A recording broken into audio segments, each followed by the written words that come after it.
traditionally quiet, isn't he?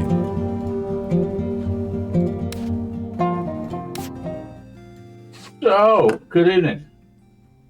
Is it Labor Day tomorrow in America? Is it like a day off tomorrow? I don't know. So, I guess there won't be many people around tomorrow, do you think? I don't know. I'm working.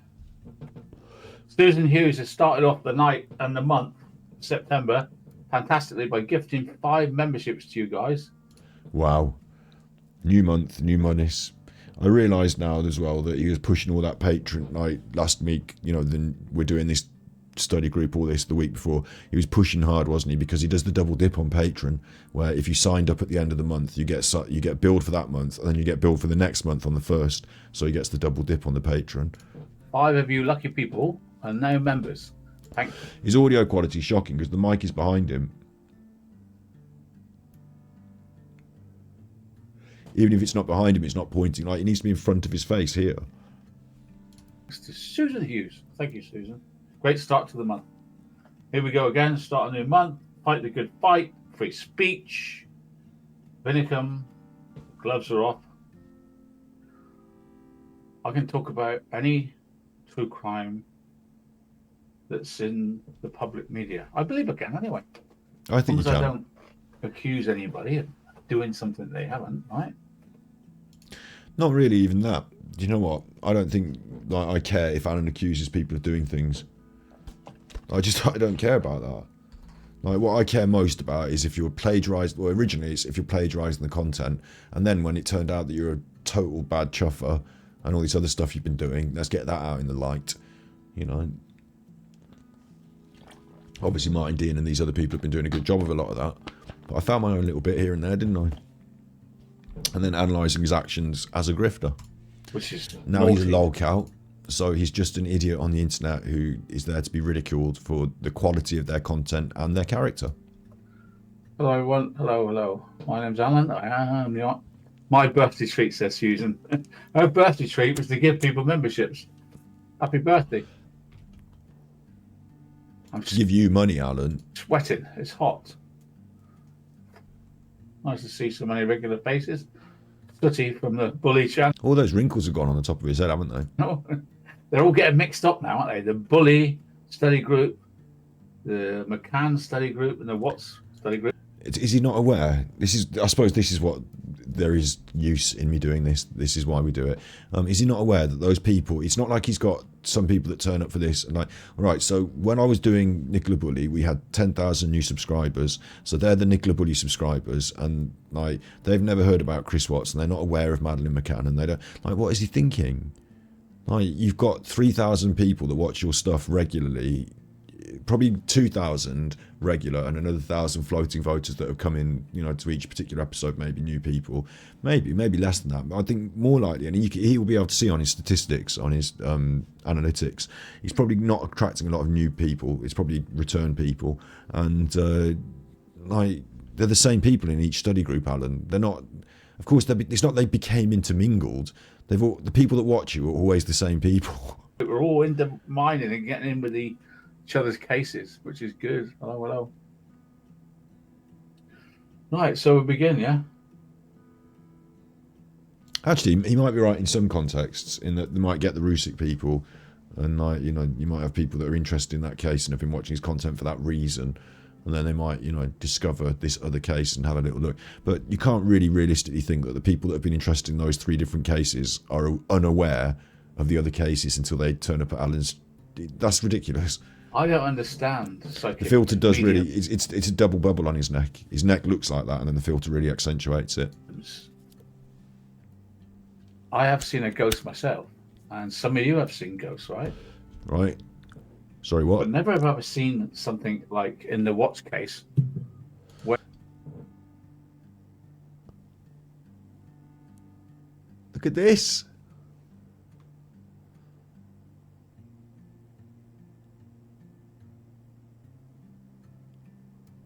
Got a hold of the mic. Where everybody's psychic. Nearly there, Alan. You're like nearly there. Obviously, it's off to the side over there, and not right up in front of your face, but you're nearly there. sort of red flag, isn't it? Everybody's psychic. Christopher Lee Watts. Biggest crime was a parking ticket. Up to the 13th of August 2000. Why did ghosts and the psychic come into this? 2018, 17, 18. Can't even remember the details of the case. So 5 years. 5 damn years. I'm doing this now. I told you I wouldn't do this. Now I'm doing this. His marriage was on the rocks. And I know that Shanann was telling everybody that they're going to have a trial separation. And so was Chris telling his erstwhile girlfriend, NK, the same thing. We're going to have a trial separation. I want to be with you. But the trouble is, everybody was reticent to confirm this, right? The first interviews... No, they weren't. Not at all, because Chris Watts, in the body cam footage to the police, says, I was sleeping downstairs in the basement because we've been having a separation. Like, there's no reticence to admit this. The parents were all, no, we didn't know anything was wrong. We didn't know anything was wrong. I've got blue lips because I'm drinking blue. What have I done? Drinking blueberry. Come off it.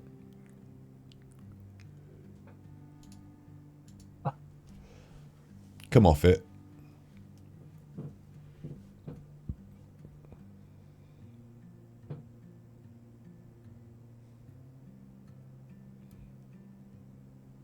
He just showed us a bottle of water anyway. Look how weird he looks with all that heavy filtering. Maybe this is why I keep complaining, you know, I say about his visual quality, because it doesn't look like he's in 1080p, because maybe he's broadcasting in 720p or whatever. What is he broadcasting in? 720. But maybe it just looks awful because the filter, like, you know, filters it down to 480. Bloody blueberry. I'm not having any more of that. What if my lips are blue? Your lips don't look blue. What are you talking about? Are they? He's having a heart attack. Now he's still drinking blueberry. Oh, dear. It looks like he's got something on his lip, but you can't really see with the filter. So, yeah. Yeah, so the main players all said, no, it's a great marriage and everything's fine. And yeah, it wasn't. No, they didn't. But it wasn't, was it? No. Chris, that's fair. Chris's mum disliked Shanann Watts immensely. Yeah, we had huge problems because in the discovery, you look through all these texts and whatever, and it turns out, and I'm not the first person to say this, that Shanann's children had, I don't like this, actually, I don't like this. It makes me feel unhappy talking about the Chris Watts case over and over again. Those poor children. It really does.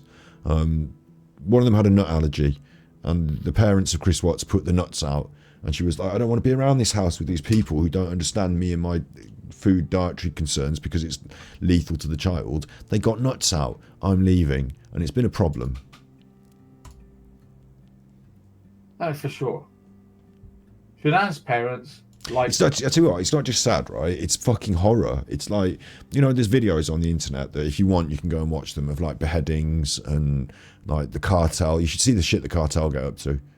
Like, you should see the shit. Well, you shouldn't. That's why it's on these fucking websites where it's like live gore or like, you know, whatever. Like, you know, you shouldn't watch it. Like, advisory, do not watch what the cartel are up to. It's scarifying. Like, it's the brutal reality of some people's lives, but it doesn't necessarily have to be a brutal reality of human life.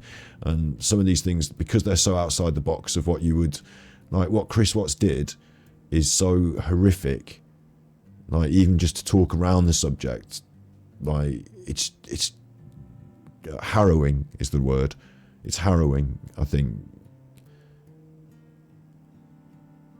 And you know, like you can watch the nature program and the lion might, you know, kill the deer, and that's the reality of nature. And then, you know, you watch a bit more of the program, and a good editor will take you into a subject, show you some brutality, but then give you some soft exit and make you feel a bit more like, you know, comfortable again at the end. Like, you don't want to be faced with these, like I said, you can go on these websites if you want and watch the beheadings. Like, that's the equivalent in the Chris Watts stuff for me in some ways of going over and over the details. And like the Nichol Kessinger shit, yeah? Nichol Kessinger was his fancy woman right? Wasn't she? And of course she was saying like weird shit in his ear. The sex cult is not a sex cult, but I've looked into it. We're going to do an episode on it, I think. But like, did she kill the kids as well and get away with it? Well, we can never know because certain pieces of information weren't followed up on. There are some really like sideways little bits of circumstantial evidence that don't add up. Like, one of them is the fact that she searched for Chris Watts months before she met him, so that was weird. Like, before she even worked at the place where he worked, it gives it the feeling that she'd met him or Shanann, she'd met Shanann somewhere, envied her, and then Googled her, and then decided to go and work at Chris Watts. But she's already got a degree in geology, and she already worked in that field anyway. So unless she made that up as well, which I haven't looked into, you know, it seems really weird, but it doesn't fit. But maybe it's a typo, I don't know. But ultimately, right, what do you want out of this now? Like, what do you want out of it? Because she's got away. Like, the police never followed it up. They never checked her phone GPS. They never implicated it. They say, the family say, that they've had good evidence to say she wasn't involved, wasn't there. Like, whether she, you know, whatever she texted him, you know, whatever she said to do or not do, like, she wasn't there and didn't physically do it. That's what the family say. Like, how much longer can this go on? Chris Watts, immensely. But poor old Cindy. Like, it's like the Madeline McCann stuff, yeah? Like, you can talk about it. You can, like, for me, it's watching the interviews and reacting to them and trying to draw out stuff from the interviews. For some people, it's going through the case files on this stuff. I wonder if there's something out there that we're all missing that could put the case together. With, like, Alan thinks, like, the shadows, you know what I mean? I wonder if there's something out there that people have missed. I doubt it, you see. And I think that whatever you think about Nichol Kessinger, you can think, but doing endless episodes trying to prove it is a folly, because you can't. Like, the same with the McCann parents. Like, whatever we think about them, like, we've done our episodes, we've talked about it, we can think. But to go on and on about it forever, unless you're going to draw out something new, put a new slant on it, whatever, it just seems weird. Yeah, the hard post sentencing, did she? Cindy. If you really wanted, like, you know, with the McCann stuff as well, I know there's people out there that still want justice for Madeline, sort of thing. Like, I understand that concept, but how are you going to get it? Like, you've got to find some evidence, you've got to make one of them confess. I mean, it seems like a bit out there to pretend on YouTube that you're doing this for some sort of sense of justice is ridiculous. There are some good quality YouTubers who, that, like, this brings to my attention, right? Nichol Kessinger, like, the ones that Alan was talking about last week by Behind Criminal Minds, actually a lot of what they said was in some of these other videos that I watched one of this week. Like, there was one by,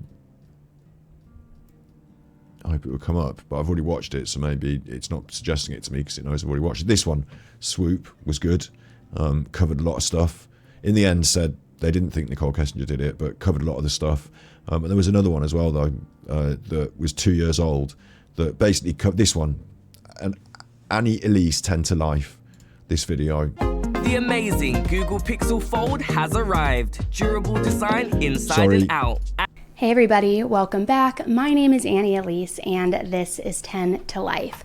Hi, I am Alan. I'm the Armchair Detective, where we talk all things true crime. So if you are brand new and checking out this video and channel for the first time, welcome. I hope you enjoy it. And for all of my returning 10 to Lifers, welcome back, and thank you as always for your continued support.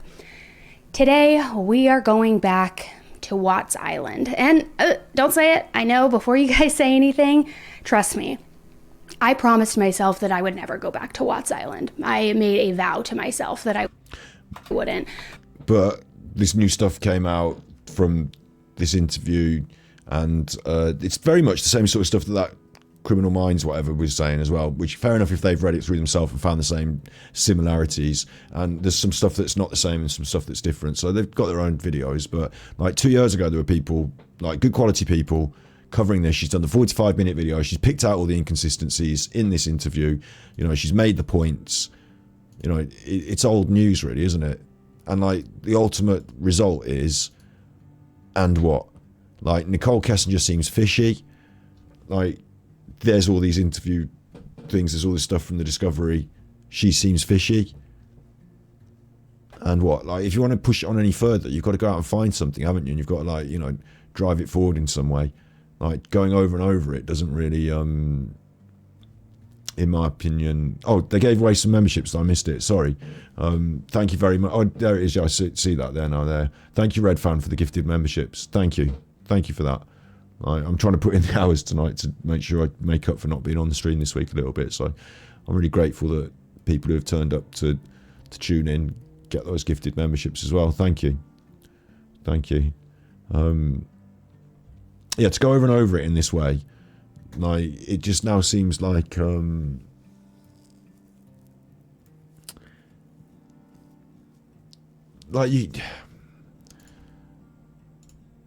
This channel that I thought did a really good job at this a year ago. If I click on it, and she said she didn't want to go over and over it, didn't she? If I click on her stuff, look, she's got a whole channel doing all sorts of stuff. Like Alan's focused in on these three ones, and he's just going to talk about them forever. Like it just seems well wrong to me. Like I suppose it's Alan's choice in a way, isn't it? Where is he? Stayed at home, wrong. Flew there straight away on the 17th, didn't he? Like how much of this has he said before 17th. and before and before? So how much of this can we Rusek respond and respond and respond? I don't think Sandra turned up until it's time for the house clearing, you know? Didn't they live fucking miles away? Which I thought was strange. But anyway, that's what happened. Do you mean after she was murdered they didn't turn up? What do you mean? But on the 16th, everything kicked off. Everything kicked off on the 16th. It was so Monday was the 13th, I think. Or Sunday the 13th and 14th, including the 14th, Scheduling. 15th, which seemed to give everybody psychic We're powers. into the video. Seems to give everyone psychic powers. What's this now? In sort of unison with a person called Nichol Kessinger coming forward to give evidence. I mean, like, Do you know what? I've got a question that I shouldn't, you know, hand this dog this bone, should I? But I want to, like, is it possible she came forward and the texts that appear to be deleted were actually handed over? That she said the plea bargain I want to make is that Chris has done it and I've got the evidence, but I don't want to be, you know, implicated in this myself. So here's the evidence. I'm going to delete the texts. You have the evidence, and make sure that Chris gets put in prison. And I want to be, you know, let away scot-free. Thank you very much. Not implicated at all. Thank you.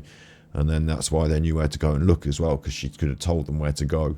And I, you know, I wonder that myself, but. not just any evidence. Oh no, bombshell evidence. There's Michael Rourke. I think that's pretty much universally accepted now, isn't This is him from years ago. it? I believe. And deflect. I think- A pick, boom, bombshell. I'm busy. Can't do that. It's my friend. This is Winston, my dog. He's a chug. Half Chihuahua. He's not your dog. Half pug. Where's Luke? Got the ears. Where's Luke, you see? Anyway, a lot of you know him anyway. Anyway, so right. So they've got this thing up, this on-man system, around 2:30. Show, will be another show. See Winnie there, that's good, isn't it? Nice to see Winnie. So what we got to remember is that suddenly she comes to law enforcement and gives them a load of stuff. So then, by the 16th, everyone seems to know this story that Chris said to Tammy before he said it. So what I'm going to say is, do people really possess psychic powers that enable them to predict the future, past or present? He's reading this off some other, you know, someone's handed him something to read tonight, and he's reading it. In the Watts case, some of the main players did say some strange things on the morning of August the 13th, which is why we look back now and can only result in people having psychic powers. Or did they know more than they actually alluded to? NK's secret powers. She says, I don't want to deal with him anymore. It's the last thing I want to do. I already said, like, he might try to call you. I think I'm going to ignore that. Who? Chris. I don't know if he would try to call me. I hear, did they find those little girls yet? I know they've been looking for them. Why? Now, why is she saying, did they find the little girls yet? Because they're missing Why in the first isn't she saying, did they find the mother and the girls? I'll tell you why. It's because at the time of this interview, they've already found Shanann. She knows everything. She knows they found Shanann. So she's saying, well, have they found the girls yet? The girls are found later, remember? They found the shallow grave. And here she is, saying that. Possibly. It's not that she's saying it, it's that she's not saying it. You'd have to have the dates and times lined up for me here. Like, possibly. We know Ronnie flew out on the 15th. So there is a difficulty here as well, because the more I'm learning about this case, the more I think, like I said, that what's her name, Nichol Kessinger, it seems like a bit of a rotter. But like, my point is, and what? Like, what you're going to do? Prove that she was involved? Because she said, did they find the little girls? Not the mom and the little girls. And if the mom had already been found, she knew they'd already been found. That she's in on, like, if she'd already been found and they'd told her that they'd found her, what about that? Like, do you know what I mean? What? But how does she know? How does she infer? Let's put it that way. Is she psychic? No, she just didn't mention Shanann. But if you note, through all of the interviews, she doesn't mention Shanann. She doesn't mention her by name. She refers to her as his significant other at some points, but quite often she omits her from the conversation. And it's more telling and more pointing towards this single white female, you know, the film Single White Female, where she obsesses over this woman and like moves in with her and does her hair like her and wants to take over her life. Like, it's more pointed towards the idea that she wants to remove Shanann from her own psyche, from the situation, you know, like not wanting her to be in existence, which is dodgy because, you know, Shanann got murdered, didn't she? So, like, but I don't think this is like, you know, the coup de grace here, is it? Is he psychically knowing they found Shanann, but they didn't find the little girls yet? I know they're looking for them. Well, no, they're looking for Shanann. So why is she so early into investigation, knowing that Shanann's been found? Or does she know Shanann's been found? We don't know. Nice hair, Jamie. Nice hair, Jamie. Very nice hair. Very nice hair. What do you think, guys? If she's saying, did they find the little girls yet? Does that seem like she knows they found Shanann? Yes or no? The problem is it fits with her profile to prioritise the girls and to ignore Shanann. That fits with everything else she's done in all the other interviews. You are the study group. Make a decision. Does this line say to you that she knows they found Shanann? Remember they found Shanann before the girls. Does this look like to you? You'd have to tell me. You'd have to tell me exactly the date and time of this, and the exact date and time that they found her, and the exact date and time that they told her that they'd found her. So other than that, I don't think you can safely, you know, put this anywhere. But he's badgering on about it, isn't he? What does that sound like to you? Do you know what's interesting as well is that I said last week as a criticism of him that instead of saying someone else made a good video, I should be able to talk about it. What you should be doing is going through the case files and picking out things and making your own good video. And here we've got the case files. Someone's gone through them and picked something out. So there's not much. Like, obviously Alan played his old video earlier, so I'm not counting that, you know, as content. He's just going over the old video, yeah. But this is his like big point. Like, Alan thinks he can have one thing to say, and then that's the whole episode. Did they have psychic powers? What do you mean? Well, she said this. So there you go. There's the whole episode. Oh no, we're going to get another couple of points. So I wonder if Alan, with his self-proclaimed dyslexia, has gone through and underlined this in yellow, or I wonder if someone else has done this and handed it to him. And it makes me wonder as well about him and his content and the people, like, you know, these people that are in the Spanners group and whatever. like the long-term support. Like, are they paying him so that they can produce his channel? She knows more than the police.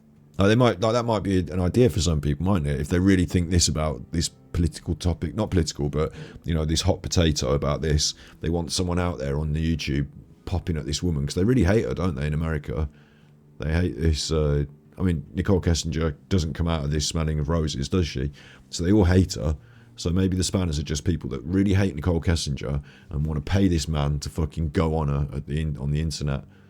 You know, maybe that. Like Nichol in Black Magic. Okay, so I've got this prepared already.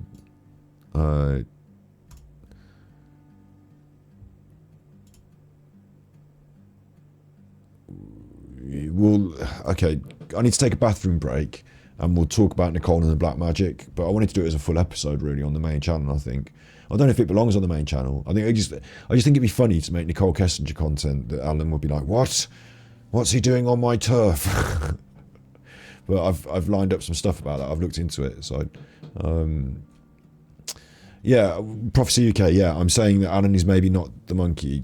Sorry, Alan is the monkey and not the organ grinder. Yeah, exactly. That's what I'm saying. And like, you know, when we made the video about Alan and Smule, that was a legit find. Alan was legit singing with those kids. They legit were on a live with him. Come on. Like, one of them waved at him. Like, I was careful to dance around the Defamation Act and whatever, but I left it out there for people to decide what they wanted, put all the stuff out there, put all the pieces of the puzzle out there, left them to put it together. And like, you know, a lot of right-minded people did. But I was surprised by the number of people that stood by Alan from his Spanners group that must have seen that and must have just thought, well, I'll deny it, I'll get around it. And the weird thing about it, like I said, is like, you know, why, like, maybe they don't even care. You know, maybe they just don't care. Maybe, like, you know, they're in this now to pay this man to talk about Nichol Kessinger because they just fucking hate Nichol Kessinger. Like, when you think about it, a lot of his content was based around that as well, wasn't it? Like, a lot of his content was this Chris Watts thing, and a lot of people are really fucking eggy about her. And like, they will look at the internet and they'll see that other people have met, like, there's no point in them giving Anna Elise money. Like I said before, why don't you give these other people money? Like, instead of giving Alan money, this Anna Elise has done a really fucking good job on her video. Give her money. But she's got 1.2 million views. She's doing really well. Like, maybe they don't want to support that. Whereas, and also they're insignificant to Anna Elise, aren't they? Anna Elise doesn't care about them.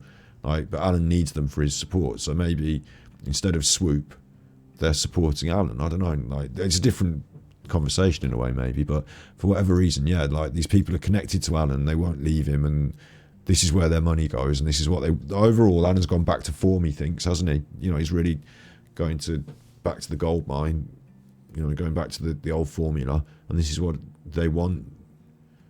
The ones that are stuck with him, I'm scrolling down to his chat now, I'm just guessing. Good, I can only take a few seconds of her voice. Did they ever track her cell thrown through cell towers? She was there, and her dad gets loud, so weird. Like, disgusting, the mask falls, she's so crude. Like, they hate her, don't they? They hate, I mean, I don't think she's come out of these particularly smelling of roses, like I said, but they fucking hate her, and they think she killed or was involved in the killing of the kids. So yeah, maybe they're just like so deep in that now. Like, She literally knows more than the guy interviewing her, which is weird because she's psychic, I suppose. I'm misunderstood to some, so imagine being Alan. The thing is, I kind of think I understand Alan. But not in a good way. I mean, the only thing that I honestly thought of when I play the scenario over my head is that maybe the kids woke up and saw him doing their mum. And he was like, hey, now we've got to do this too. Oh my God. This is before the children were found. So she's predicting what Chris said. Well, you haven't been given the context. So, like, the only way I can talk about this is to actually go through in laborious detail the interviews myself. But my guess is that they've said to her, what do you, like, I mean, I don't know if this is before they found the children or not, because Anna's just telling me things, you know, but my guess is that they would have said to her, like, do you, you know, talking about the concept of the murder. Like if they've found Shanann already, like you can only see on top would have happened. Like you need to have the question beforehand in the proceeding, like to find out why she's talking about this. And like I don't think she sat down and said, right. I mean, the only thing I could have thought is maybe they woke up and they saw her doing in the mom. Like she didn't come out with that. Like you need to see the conversation around it. But like she's giving a scenario and a reason why he would have killed the children. So maybe they've asked, do you think there's any situation in which he would have killed the children? Like, do you know what I mean? Like maybe that's the question, and then she's answered it in this way. You need the context, because without it, it's just a statement. But I don't. Again, the problem I'm going to have with Alan and detracting Alan is that core of what he's trying to say, I will actually agree with, is that Nichol Kessinger in those interviews, to me, on first glance, appears to be trying to save her own ass, appears to be trying to distance herself from the whole thing, and is being disingenuous about her involvement. And that's because her involvement for certain is slagging off the other one, playing some conniving game, having sex with Chris, wanting to be in the house, wanting to have the life, wanting to get rid of the but then when Chris murders them, if she goes into the police and says, oh, I wanted them gone, then obviously she's not going to go well, is she? So she's not going to say that. But whether she actually was taking part in it or not, that's the line that we can't, unless there's some real serious stuff, we can't, from what I've seen on my several YouTube different videos, quick glance through the interviews, like we can't really pin that on her. But I see why Alan's doing it, and like if he wants to nail his flag to this mast and say, I think Nichol Kessinger was there and I think that she did this and that, then like he kind of can, can't he? Like everyone's going to be able to have their opinions on that, because you're never going to know. Like, so I don't have a beef with that, to be honest. Like it's the same as me saying that Madeleine McCann's parents killed their kid, Madeleine, or at least that she died in the apartment and then they covered it up. Sorry, that's a better way of saying that. I don't think they directly murdered her, but she died in the apartment, they covered it up. And the same with the Nicola Buddy stuff of like thinking that Paul and Emma were involved with each other, and all that I done a murder stuff. Like, there's some rotten eggs in that case, aren't there? So I don't have a negative about Alan doing this per se. He's doing it badly. I will, of course I'll say that, but like I'm not on Team Kessinger here. And look at the way she puts it. They woke up and saw Chris doing their mum. The other point, I made it earlier, so I just want to make it one more time and not labour it over and over again. But this has been said. I'm guessing this point, from what I've seen in all these other extensive videos, I'm guessing this isn't the first person to have brought this out, maybe, or maybe it is, and maybe Alan's got this little nugget of whatever, but they're all just little nuggets. Like, to move the case forward after all these years, you needed something more, and Alan's content here is not. I suppose in some ways YouTubers are quite allowed to talk about a subject in their own way as much as they want, but to me I see little value in this because it doesn't appear to be breaking new ground. Yeah, that's the way to say it. And it was like, it is awful hearing it. Like, me talking about media production takes my mind off it a little bit, I suppose. And I do need to go to the bathroom. That's quite on top of my mind. So I'm going to have to quickly go and we're going to have to listen to this a bit. But yeah, it is like, if you can, like I said, last week I watched a bit of this content talking about this thing and it made me feel sick and unhappy. In a horror movie, not a horror movie, but one of those, like I said earlier, there are these sort of websites on the internet. Like you can go and watch someone getting beheaded. It's not a lot of fun. Like, it's quite horrible, it's quite repulsive, and there are some people out there that aren't horrified and repulsed by talking about it every day, apparently. Like, I don't know. And the cook goes, okay, and she goes, now I've got to do this too. I don't know. I'm like, why? Because they were like his little lifeline, That was everything to him, And I get like those two have problems.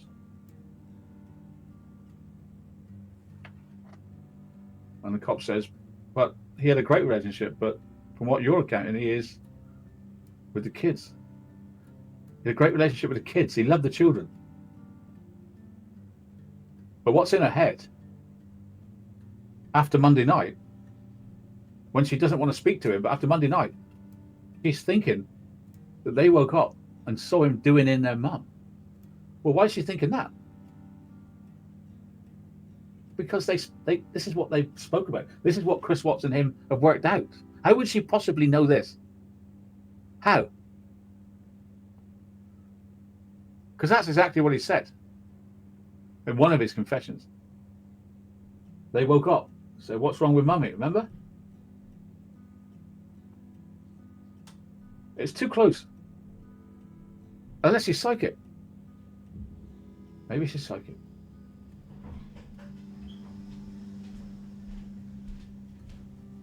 Okay, this is annoying me now. Okay. Oosh, this is annoying me now because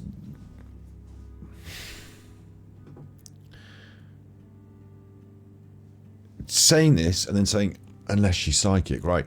It's not that. It's either she was there and she's saying this because she knew, because she was there, right? And my guess is that the questions are, in the context of I need to refill my drink. Fucking hell. I'll get a chocolate milk. I'll just be a second.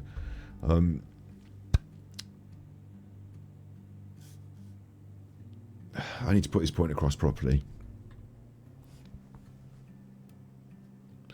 My guess is the context is that Nichol Kessinger has been questioned. Shanann and the kids are missing. And like the concept, where does she get this idea from? Well, where'd you get the idea from? They're fucking missing and you're worried about what Chris is doing and you're being questioned about it and this and that, and you knew he was being weird and had gone to that oil field, like for definite, like, from what we know in the disclosure or whatever it's called.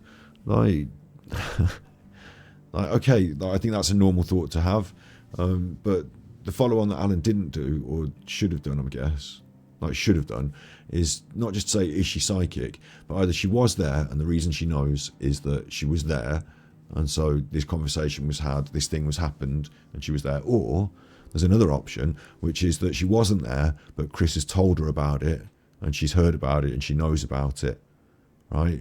That instead of being psychic, these are the actual options. So I don't know why he doesn't say that,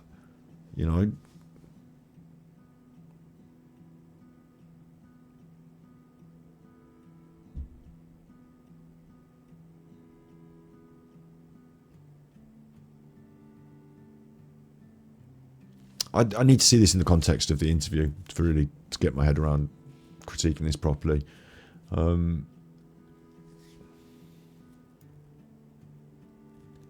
They were on the phone for there was like an hour and something conversation, wasn't there, between them that, you don't know what they said. They were on the phone for an hour and a bit. She also requested of Chris that he photographed the oil site that he was going to go and work at, the particular one that, the children and Shanann were found at. Like, she requested that he photograph that and send her a photograph of it when he got there. And then the implication would be that she wasn't there. But to me, again, you have to look at the realities of this. If she wasn't there and didn't know she either didn't know anything was happening at all, which seems a bit. I should do this as a video. In fact, I don't want to talk about this deeply now. I just don't. I want to learn more about it before I do any content on it. Because Alan will grift my content as well, but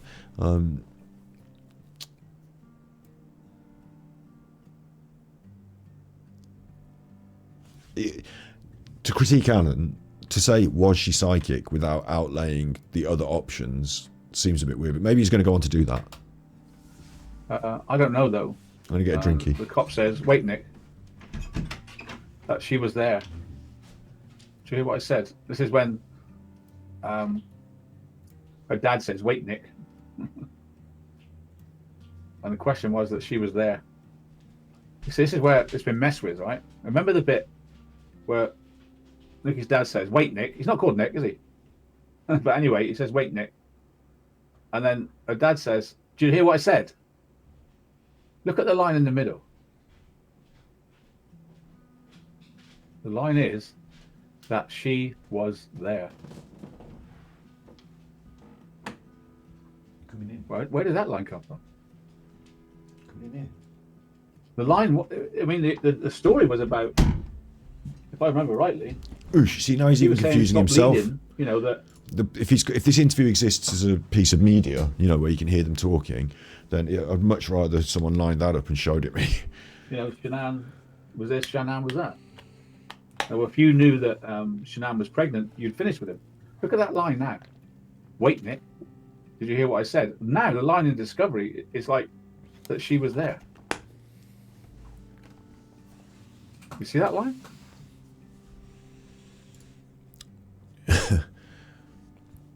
That line is a question referring to the child. I never heard that line. If you didn't know, though, that she was there. Did you? I thought this was the bit was about other things, but anyway.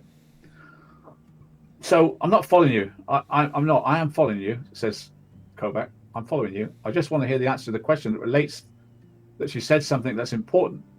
That if she didn't have a child on the way, she didn't. If she didn't know, she wouldn't have continued the relationship, right? And Kay says, but he killed the kids. At what point do you think I'm going to be okay with that? But the thing that worries No, she me, doesn't say that. She says, at what point does he think that I'm going to be in a relationship? is that this Discovery has got the He's line even reading that wrong. that she was there. No, the question is contextualizing. You need to go back over the question and contextualize what they're saying. Like, he's getting the context, he's misinterpreting the context of what's being said there, and the best way to sort this out would be to see the actual interview. Oh, another membership. Sorry, I was just running in and out and drinking my thing. Thank you, Red Fan. Big ups. How does the line? Red Fan's like this membership. You know, Willy Wonka and the Chocolate Factory. Well, at the end of Willy Wonka and the Chocolate Factory, everyone that gets a golden ticket has something bad happen to them. So I don't want you to feel bad if you got gifted a membership. Don't worry. But some benevolent force. Thank you. This is really nice of you. Thank you. She was there. Get there. That's something we need to look to in the future. Make a note of that, Kaka. That's not Make a note of that, Kaka. What are you on about? what. You know the bit of the film where actually, can you find me that film? Can you find me that bit of the film? Unbelievable. What I was thinking to myself is, if I was preparing this stream, what I would have done is I'd have found that bit of film and I'd have, you know, said, this is where it's, surely. But no, Alan now is asking Kaka, can you just do that for me? Thank you, Red Fan. Thank you. Wait, Nick, you're leading. You know. See if you can find that for me. I'll play it in a bit. That's interesting. Anyway, we'll come back to that. So she's saying, no, I'm not going to be happy if she killing the kids. I don't want him. I don't want him. That line seems different than what I heard before. Well, you just read it wrong for a start. Interesting. Interesting. That's his So stuff. this, of course, is the 16th with her dad. Now, I've got a recording of it as well. So I'm going to try to find the recording. What does she have to hide? Hypothetically, Please, don't lead on. hypothetically, if she, you understand where I'm going? If Right, you but didn't know, you're leading into questions that are nothing with your. if you didn't know though Wait, Nick, that she was there, did you hear what I said? Yeah, it does say it. Yeah, but he says it, but what's the bit before?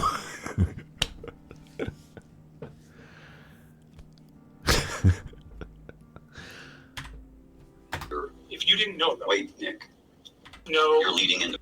Don't lead on. hypothetically, if she, you understand where I'm going? If Right, you but didn't know, you're leading into questions that are nothing with your. if you didn't know though Wait, Nick, that she was there, did you hear what I said? So he's saying if you didn't know that she was there, referring to somebody. you Yeah, it don't does know. say if she was there. Yeah. Now, what is that? How does that make sense? Listen again. Nick, that she was there. did you hear what I said? I'm following you. I just want her to answer a question that relates to, she said something that's important, that if he didn't have a child on the way, or if she didn't, This line. She Stop was moving there. it. We need to hear the bits that they're saying. Is he referring to Nikki?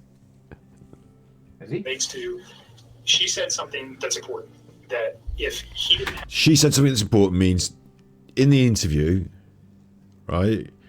Nichol Kessinger has said something in this interview that's important, and he wants to get clarification.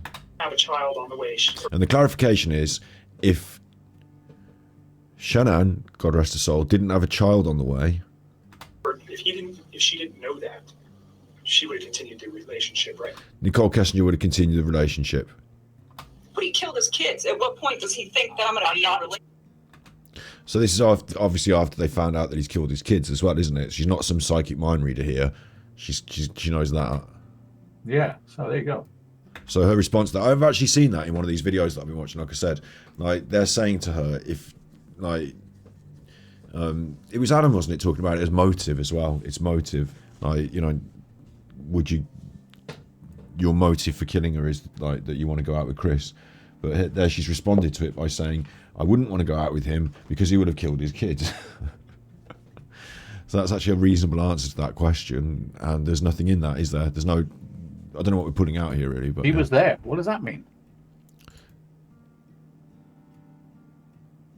It means he's what? Do you hear what I said? She was there. But she was there. I have to work on that. Anyway, If she was there, I'll come back to.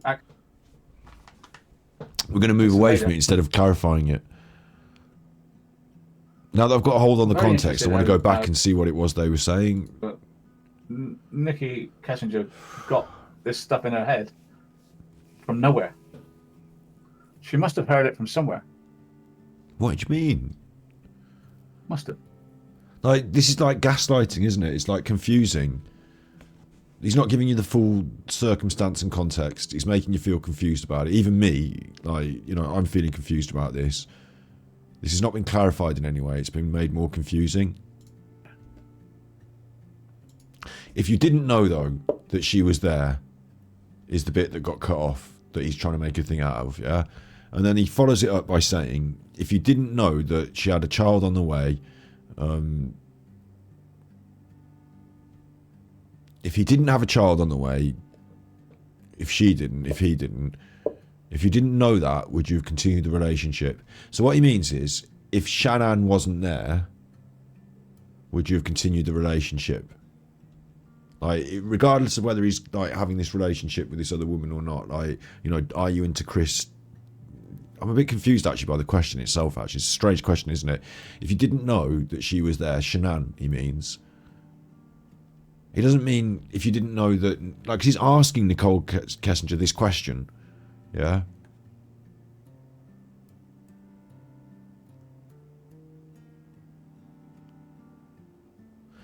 Adam must be trying to recontextualize. Like, Adam must be recontextualizing this to say, is he asking the dad? And again, we need to see the interview better to understand this. Is he asking the dad, if you didn't know that Nichol Kessinger was there at the time of the murders,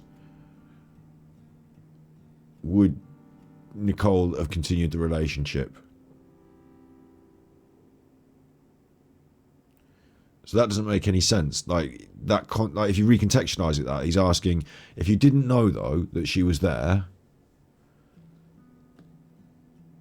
and he didn't have a child or didn't have a child, would you have continued the relationship? It doesn't, like, those, now that you put that as story different, it doesn't make sense. So the guy must have been saying, if you didn't know that Shanann was there, would you have continued the relationship? Because that's what he's actually saying when he clarifies it. So I'm glad we've sorted that out. Yeah, like, Dover and Dolly's mum, you're right, yeah. The cop was asking, if you knew she was pregnant, would you have continued the relationship? Like, obviously, that's what was being asked, isn't it? The cop is not asking, if you knew that Nichol Kessinger was there at the time of the murder, would you... Oh, sorry.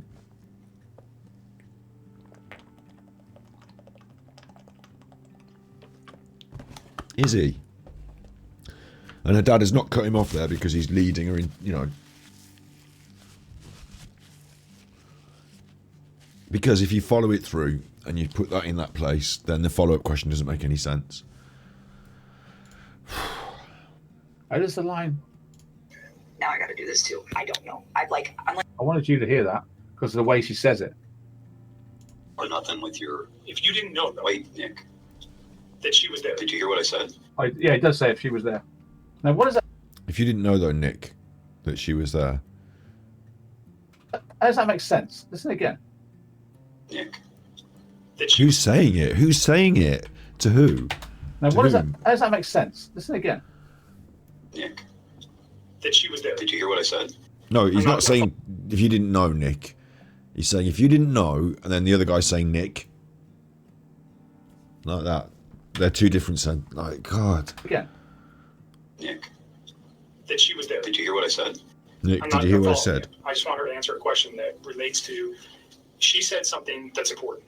That if he didn't have a child on the way, or if she didn't. This line, she was there. Is he referring to Nikki? No. Is he? Relates to. She said something that's important. That if he didn't have a child on the way, or if she didn't know that, she would have continued the relationship, right? But he killed his kids. At what point does he think that I'm not related? Yeah, so there you go. So you cut it off where it starts to undermine what you say. He was there. What does that mean?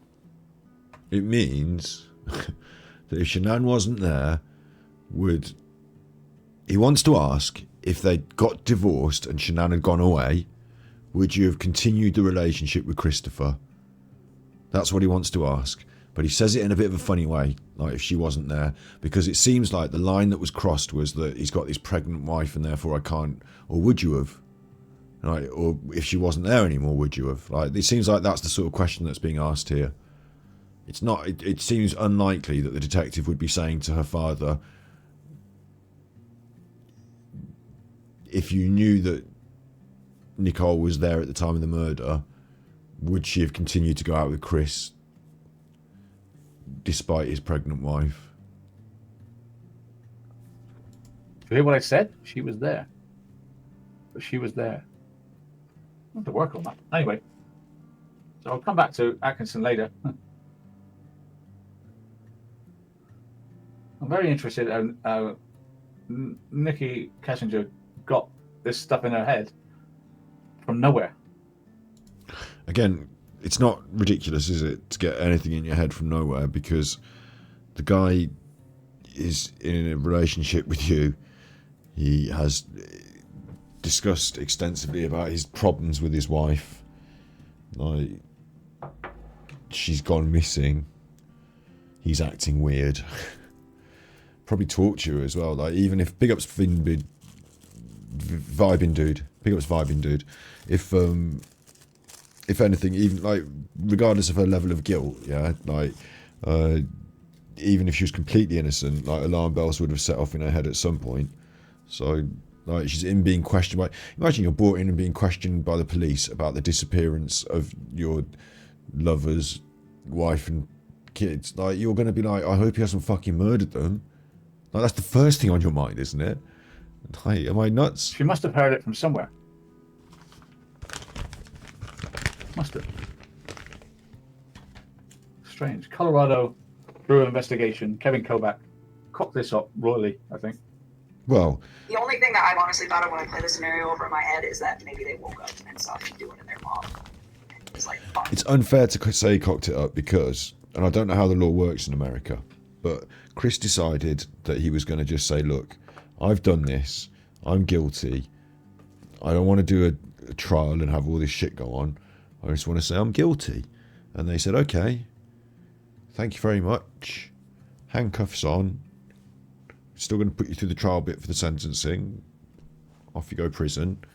And the stuff that we were going to follow up with this lady, and maybe we need to dig a bit deep. We don't have to do any more digging anymore. The case is now effectively over.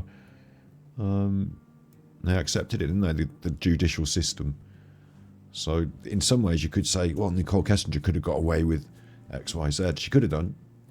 In other ways, you're not going to. I've covered this a number of times in today's episode now. You're not going to know. So you're not going to know. Like, you know, maybe I've got an episode in it if I want, but if I did weeks and months and years without bringing anything new to light, it would simply be what they call flogging a dead horse. Now I gotta do this too. I don't know. I'm like, I wanted you to hear that because of the way she says it. It's almost as if she's like spits it out. Listen. when I play the scenario over in my head is that maybe they woke up and saw him doing it in their mom. And he was like, fuck. Now I gotta do this too. I don't know. I'm like, why? Because they were like his like little lifeline. Little lifelines. Well, she obviously knows that this has happened at this juncture, doesn't she? We've got other people to listen to their stories of amazing psychic powers, haven't we? What?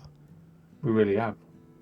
What psychic powers? But there you heard Here's another aspect of it, right? Is that Chris Watts confessed later in prison, didn't he? Like they went back and did a second interview to get the gory details, so to speak. And this is now where these two stories are in line. Nicole Kessinger's statement there and what Chris eventually confessed to. Is it not possible that Chris has heard what she said and then has decided to say what she said in his second confession? Maybe Chris is not telling... Alan constantly goes on that he doesn't think Chris Watts is telling the truth. Some people don't believe his second confession is exactly accurate either. Like maybe he could just be parroting her because she said that. Now that I'm assuming he gets access to like a lot of the documents of his own case now that it's done. Maybe I don't know. Yeah. There you heard Kessinger. Anyway, she heard it on the news that night that he killed the kids, but well, there you go. It still doesn't fit, does it? So someone in his chat, because someone in his chat told him that she heard it on the news. He didn't say that he killed the kids, did he? He said that Shanann If the news did, didn't he? You heard the confession. I did the same to her as she did to my kids. How did the news get that Chris killed everyone? So Alan doesn't even know what's going on, and he's making me even more confused because someone in his chat said the news said this, and now Alan's just going with that. Or is it Kaka said it? Kaka. So there's a confusion. Now, if Chris is saying to Kessinger, Shanann killed the kids and I did. The problem with we're doing this now, we're having a chat about this now, aren't we? We're just having a chat. It'll turn into a YouTube upload. We're just having a chat. I'll call it a chat with Angry Alan. The problem with the investigators and the way they're perceived by the public is they did employ the Reid technique, and I know that the Reid technique is now a bit poo-pooed. Yeah, it's like this in the world though, isn't it? Like psychology and stuff. Like, 6 years ago we were doing this, but now we don't do it and it's fucking rubbish. But 6 years ago it was fine, and then like 12 years ago we were basically like, making people sleep in caves and they have to sit around campfires, and 30 years ago, 100 years ago, when someone had mental illness, they used to lock them up in the sea, at the bottom of the sea. That's how bad treatment was back then. But now it's better. There's always going to be that. So the Reid technique is not so much the go-to technique these days. They do see that it's pressurizing. Like if done properly, it might not be so much, but if done badly, it might be in some way seen as pressurizing a witness into giving the correct response, so to speak.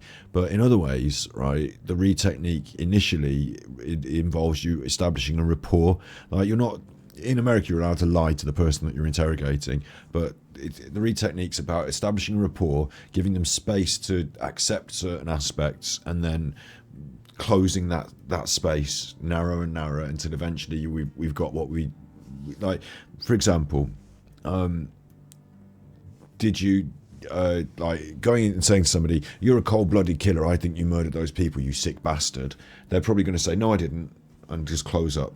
So instead you say, "You're a good person, I can see that you're one of the good guys, and you didn't mean to murder all those people, but maybe an accident happened and things got out of hand." And they go, "Yeah, do you know what, you're right, I'm one of the good guys, and things just got out of hand, and I didn't like," and they frame it in such a way that they can say, at least in their mind, they can admit in some way to doing this. Like you frame it in these ways, you get them talking and whatever, and then if you can get them to admit to that and say, maybe it was an accident and she fell down the stairs instead of I pushed her down the stairs. Okay, that's like this, but we're going to narrow this space now. So now you're admitting that she's dead down the stairs and you were in there. So we're narrowing the space, and now we're going to talk to you some more. And eventually we're going to narrow it. It's going to come to the point where did you fall or was you pushed? And we're going to get you to say that she was pushed and not fall, because we're narrowing and narrowing, like tightening that vice. And through the process of the Reid technique, you should be perceived by them to be on their side, but also at the same time, maybe this is why you have the good cop, bad cop, there needs to be this pressure to get them to confess and commit to, like initially they commit to a story, and because you've given them this space to commit to a story, it's not true and whatever, but then you go over it and you go over the truth and you go over the story and you go over and they, the pieces fall apart, and as they become more pressured and the space dwindles, eventually they just say, look, fuck it, I fucking did it. We've come this far down the road, I might as well tell you the actual truth now, because I've got no other space left. So in some ways that could be seen as a pressure. the innocent person, whilst being pressured, should either be able to provide the alibi or the the correct responses to the questions, or really should get angry as well. They get like an innocent person in this pressure situation and be like, for fuck's sake, I've not done this fucking thing. I do not appreciate you trying to imply that I fucking have. I'm eggy about it. And the guilty people don't behave in exactly the same way. And so the Reid technique works to pressurize the guilty in their own guilt pressure. So it can be effective, but at the same token, it can be ineffective if applied to the wrong people and done with the wrong or unfair pushy. Not every detective is an expert in psychology, but they can all do the Reid technique to a certain degree, if you know what I mean. So it's a bit like, maybe there's some misinterpretation. Like, you have to be able to read the person you're dealing with and employ different aspects of it in different ways as you move through the interview. So I think that it's a bit strange to expect some high quality psychological perception out of everyone in every instance, and it doesn't apply to everyone in every instance, I suppose. But so they did it to Chris Watts. So the problem is, if you as a layperson watch the interview, then, and I'm not saying that you're idiots, I'm just saying me as a normal person, without knowledge of the Reid technique, or maybe you do have some knowledge of it, doesn't matter. When you watch it, you're going to think at first they seem a bit buddy-buddy with this guy, who, let's be fair, has done some pretty fucking bad stuff. And then later on, you're going to feel like they're pushing him into saying stuff that maybe he didn't want to say, and it might not be the truth. But that's sort of like a mechanism of the technique, and so hopefully at the end of it, you get the result. I don't want to say the result you want, but the result that is best, closest to the truth. But the process might not look that good. But an innocent person shouldn't sign that paper at the end, shouldn't be pushed into it. And I've seen an interesting video about the Reid technique recently where an innocent person was in that situation and simply wouldn't have it. They just simply wouldn't have it. They refused to give into it, and they just simply wouldn't have it. But there are other innocent people in the same situation who did give into it. Like, if you threaten someone with your kids or do this and that, you could lose this and everything's, then they start getting worried and they might just give you the right answer. But there is no doubt that Chris Watts murdered. Big ups, Red Fan. Athene got a free gifted membership. Red Fan's doling them out tonight. Thank you. Hey, Snippies. Just work out which side of the world are you on now? Did you get wet in the storm? Did you get wet in the storm? The Reid technique used on Chris Watts, I have it's difficult to have sympathy for the devil, so to speak, and I have no doubt in my mind that Chris Watts was instrumental in the deaths of his wife and children. The question of whether Nichol Kessinger was required to do the most gruesome acts because he couldn't bring himself to lingers in the air like a bad smell. It would seem ridiculous that I should suggest that a murderer can just get off and walk away from it, and what more can we do? But again, I refer to the Madeleine McCann case, where I'm quite convinced that her parents had a little more to do with covering up her death than someone took her. And John Bennett Ramsey's another good example. You have these cases that exist like this. Nicola Bulley might go on to become an example like this. And I don't feel like it's my personal crusade to fix the world of all its ills. There will be injustices in the world, I suppose. Like, once you've got to the bottom of the story, you've kind of got to the bottom of the story. I feel like I do want to do an episode on it. I feel like there is maybe a couple of episodes in me about it. I've got my feelings, and certainly when we've watched Alan, I'll talk to you a little bit about this sex cult, maybe a little bit. I wanted to do a full episode on it as well, though, but maybe it's not that necessary. Do you know what I mean? You're in Cali, where they got the good weed. Did the same to her. That's what he said in this. That's what he said. Why is she saying that they woke up and walked in on him killing their mother? Where does she ping that one out from? Because the question is in the air, why would he do this? And it can be accepted quite easily that he might kill his wife because they've had a big row, because the context of the conversation is, we know that Chris Watts has been having some big rows with his wife Isn't that right? And she's been like, either in the first interview, no, I don't know anything about this, or in the second interview, yes, they've been having some quite fat rows. And then, like, you know, maybe he's killed his wife having a row, but why would he kill the kids? Maybe one of them's walked in on him. Like, because you've said that, you're now a murderer. Like, what? I just think you just asked me a question and I naively answered it with the most logical response. She's clearly psychotic. I mean, psychic. I mean, don't you think? Some people really do possess powers that enable them to predict the future, past or present.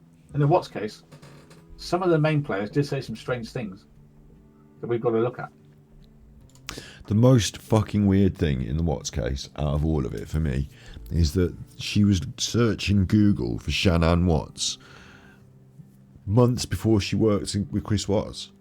Months before she met Chris Watts. And Chris Watts, she was searching for them both. But she also has a geology degree. So at what point, right, do you have this geology degree that enables you to work in the field of oil and whatever their goings on? You for some reason Google this woman. I mean, maybe she just saw her on Facebook. Like, I think my personal feeling is that Nichol Kessinger had some run-in with Shanann Watts. They bumped into each other in the street, so to speak. Maybe not in the street, maybe on an aeroplane or anything. For some reason, she met this woman and she Googled her, and then she saw she's got a husband, and she saw who he was, and she was like, right, fuck you, I'm having your husband. And then she went and got a job. This sounds really far-fetched, but she went and got a job at the oil refinery place because she knew Chris worked there. And then she went out and she pursued a relationship with Chris, and then she got in his head and convinced him that he needed to get rid of his wife. And she might have just meant leave her, divorce him, or she might have meant fucking kill her. We don't know, but Chris decided he meant kill her and he killed her. Oh, it's a previous employee's phone, says Sally. Is that why? A previous employee. Hey, right, okay. In chat, if that was that, then that was that. Then that's the only thing for me. But if you're not gonna, if it was a previous employee's phone and someone else had done the search, then there you go. Job solved, I guess. I think he's a Prime member. Well, I don't know how you got a membership without being a... you shouldn't be able to get a membership if you're already a Prime member. That shouldn't happen, so you probably didn't renew your Prime membership. But you've got it now. It's yours for a month. Make sure to keep it clean. If you want to become a Prime member, then make sure to renew with Prime. I don't know how it's working. You've got Prime Gaming, it says. So maybe you are a Prime member and you've also got a 3-month sub. I'm confused. It just... I think Red Fan does it, like they gift subs and it goes automatic. I don't think they pick out people and target you. So it's a Twitch system, but it's all good in the hood. Thank you, Red Fan. Now, I'm confused. To NK. I was just reading. I think I should be donated elsewhere. I'm a Prime member. I think you were talking about the gifted sub.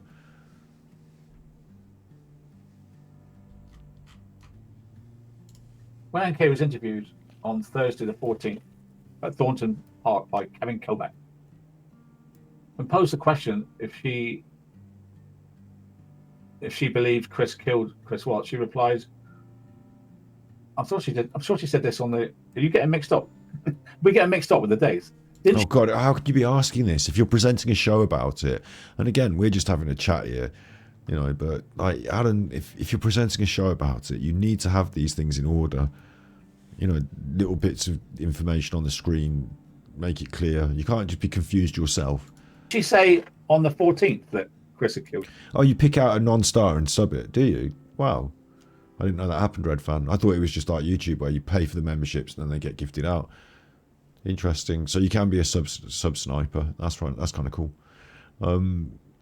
Sanderson Rose says, I'm a sad soul that has watched the whole footage of CBI interviews with Chris Watts. The agents did a fantastic job of making him feel comfortable. He was a yes man, and they played to that. They used counselling skills and body language skills. He was told if he failed the polygraph test, he would be guilty, and he still went ahead with it.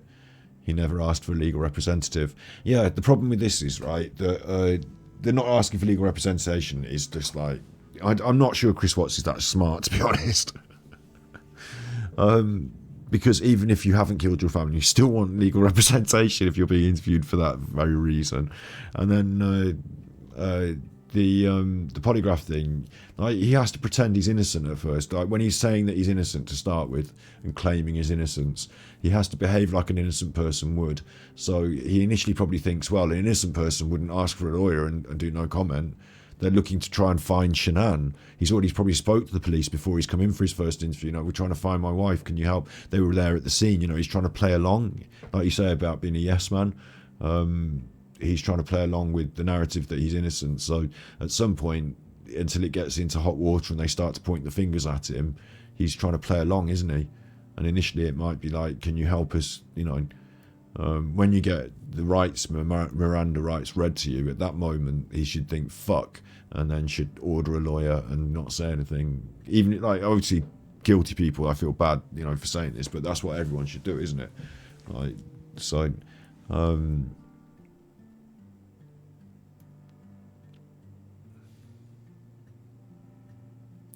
Dean needs my analysis to have a good show. Well, he needs some sort of analysis, doesn't he? Because what he said was maybe she's psychic, but he hasn't dug into it properly and had a good think about it. Like, what you need to do, in my opinion, is you need to think about the behaviour of the people and what they have. Like, you obviously have all the facts that you can, and then you've got blank spaces, but you need to just try and get into the minds of the people, don't you? And, like, Chris, for me, is quite a more straightforward sort of Reid. Like, he was a quiet person who had, should I say, moderate success throughout his life. Like, he's not a bad chuffer. He's not done any. Well, he is now, obviously, but like along the way, he wasn't like some bad chuffer who done loads of bad stuff. He, I think he did university.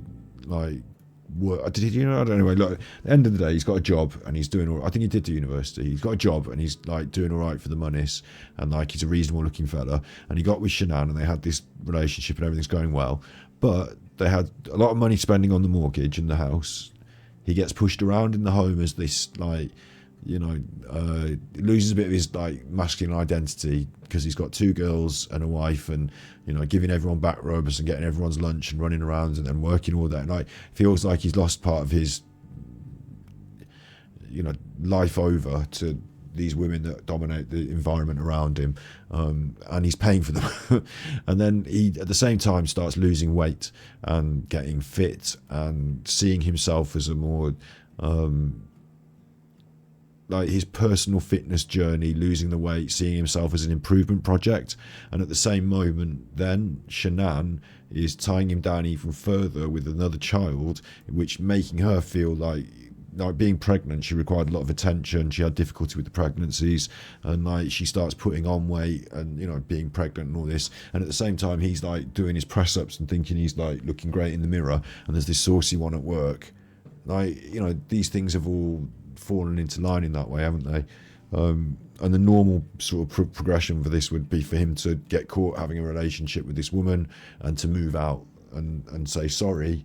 I suppose I'm going to be paying you child support for the rest of my life. Why don't you enjoy living in that house while I move out somewhere else to shag this woman? But instead of doing that, in some fit moment of, I imagine that he was asleep when they arrived back from the airport.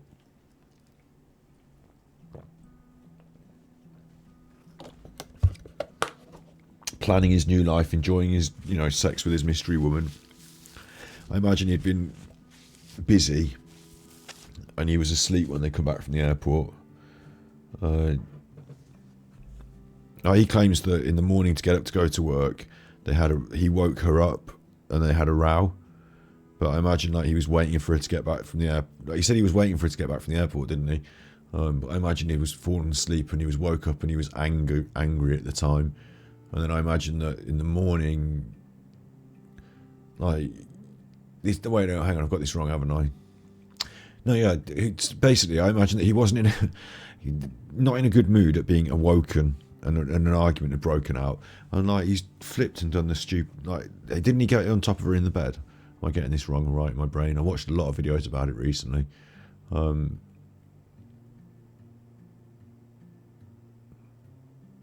It feels like he's, in a moment of anger, done something fucking ridiculously, bad and stupid.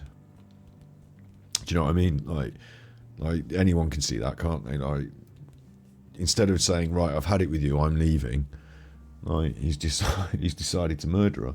I'm laughing about it because it seems like fucking insane. Like I say, it's like a horror. Like, and then I don't really want to talk about the following acts that lead up to him having to dispose of his entire family on the oil field. But like, you can just imagine it's just like watching The Shining or something. It's like the man's lost his marbles. Like, to have then the wherewithal to call your girlfriend and say, listen, I know we were talking about, like, maybe they planned this, like fully planned it. And she was like, right, I'll have to be there to help deal with the kids because, like, you're not going to. Or maybe, like, because we're saying about this big, long phone call, like, at some point she might have caught wind of some weird shit going on in the phone call, yeah? But, like, I don't know, yeah. I find it really inconceivable even... Like, at what point do you ring up your girlfriend and be like, listen, I've murdered my wife, would you like to come round? Like, that's not going to happen, is it? It's just going to be, like, insane.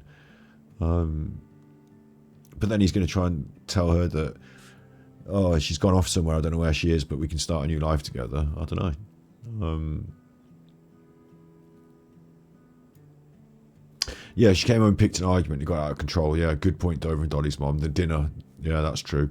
I don't have my ducks in order about that. I know that she knew about the dinner and I know that there was an argument about it. It's just I don't know where it fits in the timeline. But once she's cottoned on to that fact, I saw the text messages from her friend that suggested that, you know, you need to look into him because he's probably cheating on you. Like, she could feel the relationship was gone. They've been arguing about it for weeks. Yeah. The reason I think about the sleeping, about being woken up sleeping, is because, like, sometimes if you haven't had enough sleep, you can get well eggy.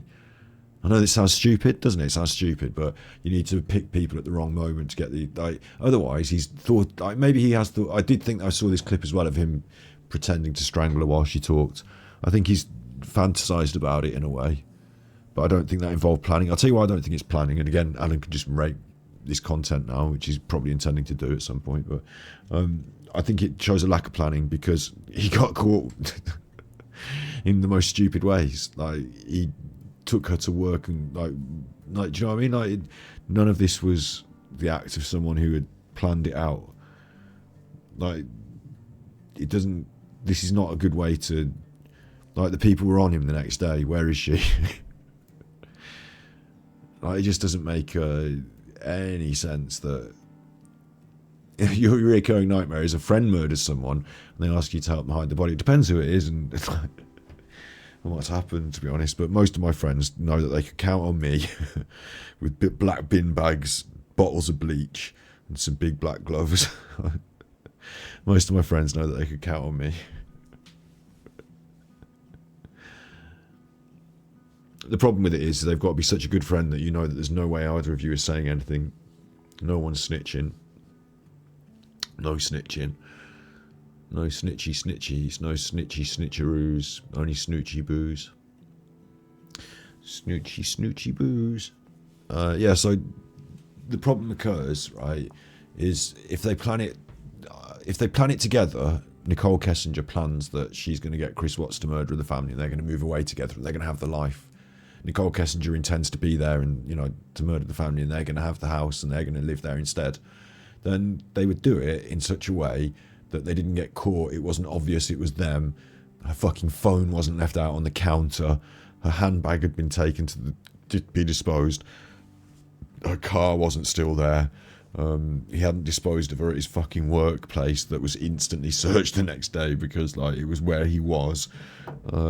Like, do you know what I mean? There's so many things that it sounds so much more likely that he had an argument that got out of hand and then took things to an extremely, I don't know where that comes from, that level, but went somewhere else. But like I say, I think the reason I think it comes from is that he'd been doing this gym work, this self-improvement, this sex with this woman, and I think he just felt like a different, like he felt like these people that lived in his house that he didn't like anymore, his family, were like a problem and a burden to him, and he just, like, he wanted a rebirthing in his life, and in some way the destruction of this in this moment, it all happened, but like it fits with his motivation, like his motive is just a very extreme way of accomplishing it, if that makes sense.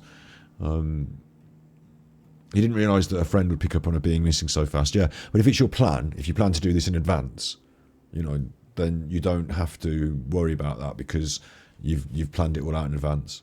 Like, you don't plan to say, right, I will dispose of her body, and then when I get home later that day after work, I'll deal with the phone and the handbag later. You're not going to like leave this really important evidence out on the kitchen. No one's even going to come to the house that day. It doesn't matter. Like, you don't do it, do you? You plan it all out, and everything is meticulous. So the fact that there are so many of these problems, I mean, the CCTV is another one. He clearly is aware that he's on the CCTV. He clearly has discussed with the man across the street that week leading up to it about his CCTV, because he's been talking about having his truck parked there, probably as a ruse to try and find out how much this guy knows about CCTV, probably because he wants to have his fancy woman over and he doesn't want his neighbours knowing that he's been shagging this woman who's been coming over and they've got it on CCTV, because that's going to be in trouble. Like, probably that at first, but yeah, so like it's very unlikely that he's planned it, because of the, like, I need to do this as a video, don't I? Like, it's going to annoy me now because Alan's probably going to rip off what I'm saying, but the problem is that, therefore, if that's the case, then like, how can Nichol Kessinger be heavily implicated in the planning of and execution of the murder if it wasn't planned? So as much as I can say, behind the scenes she was a voice in his ear, a malignant force in terms of his marriage, you know, there is no evidence, unless in those texts that were deleted, there is evidence to suggest that she said, why don't you kill your wife? Why don't you murder her and take her up the oil field? Or you can get away with it if you do that. Like, maybe if she said that, then, you know, that she could have said that. But again, like, are we saying that? Very unlikely again, isn't it? It's much more likely she would just say, why don't you leave your wife? You know, maybe just like divorce her. Oh, the monies. I'm gonna have to give her the monies. Murder her then, I suppose. Murder her.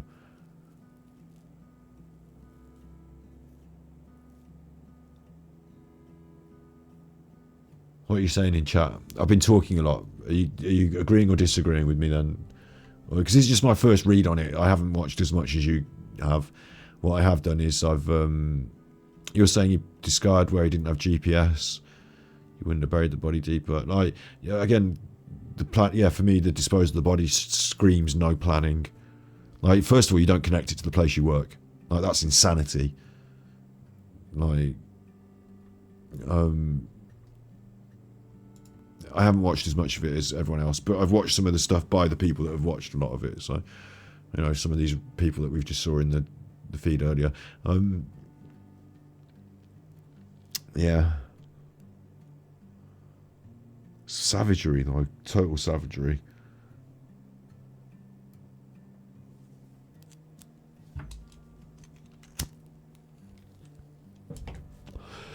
No one ever questions whether he was drinking, using drugs.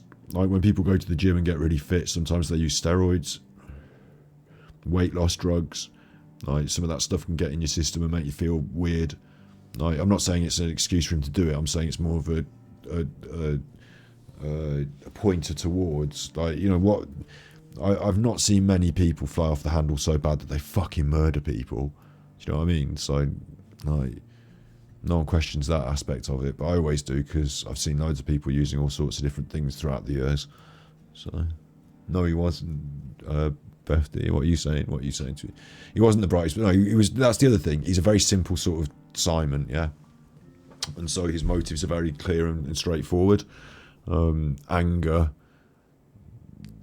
feeling like he wanted to cast off this relationship, an inability to voice his opinion, built up over years, never quite, you know, succeeding. What are those Thrive patches? There's another one. I've seen pictures of that. I don't even know what they are. Like, if they're doing something, I thought they were stickers, just like, you know, promotional stickers. If they're doing something in your system, then that's a negative. And if you're prepared to do that in your system, what even is Thrive? Hang on. It's pyramid selling from what I could see. Now listen, I'm going to say this and everyone's going to fucking have to hear it. Shanann Watt is a human being who did some stuff that I wouldn't do. It doesn't mean I don't think she's a wonderful mother who shouldn't, like, she obviously should not. And you're messing around with this pyramid selling. Like, it's annoying me. Like, that might have been another, like, you know, people moving apart in different ways. Like, that's okay, but you need to be able to handle it and just talk about it as grown-ups. And Chris obviously couldn't do that. What is these 5 patches? Slimming patch. Well, there you go. If he's prepared to, this is like, I don't know what's in it or what it is, but what do you mean a slimming patch? Herbal. How can I just releasing active ingredients into the skin? Yeah, not necessarily a good idea, is it? Unless you know really what's going on. Dermal fusional technology. Really, any of these active ingredients could be like not messing with your brain chemistry necessarily. Not turning you into a murderer, but what I'm thinking is if you're prepared to stick on weird patches that are going to just do whatever, then you might also be prepared to do some other stuff that might have other knock-on effects. The one that I'm thinking of mostly is like, you know, gym going, steroids, sort of stuff like that. He did have a physique change, didn't he? And steroids are known to make you angry. But all this in itself, like, I wouldn't have much of a positive feeling about this whole pyramid selling thing.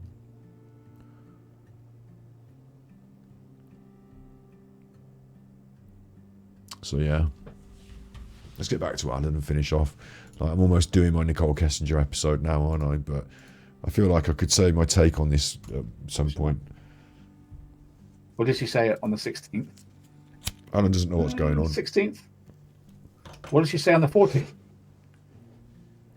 Am I psychic? Am I thinking she said it on the 14th? I know what's going on enough to know that Chris Watts was the one that did the bad murders. Did he have help? Was she there?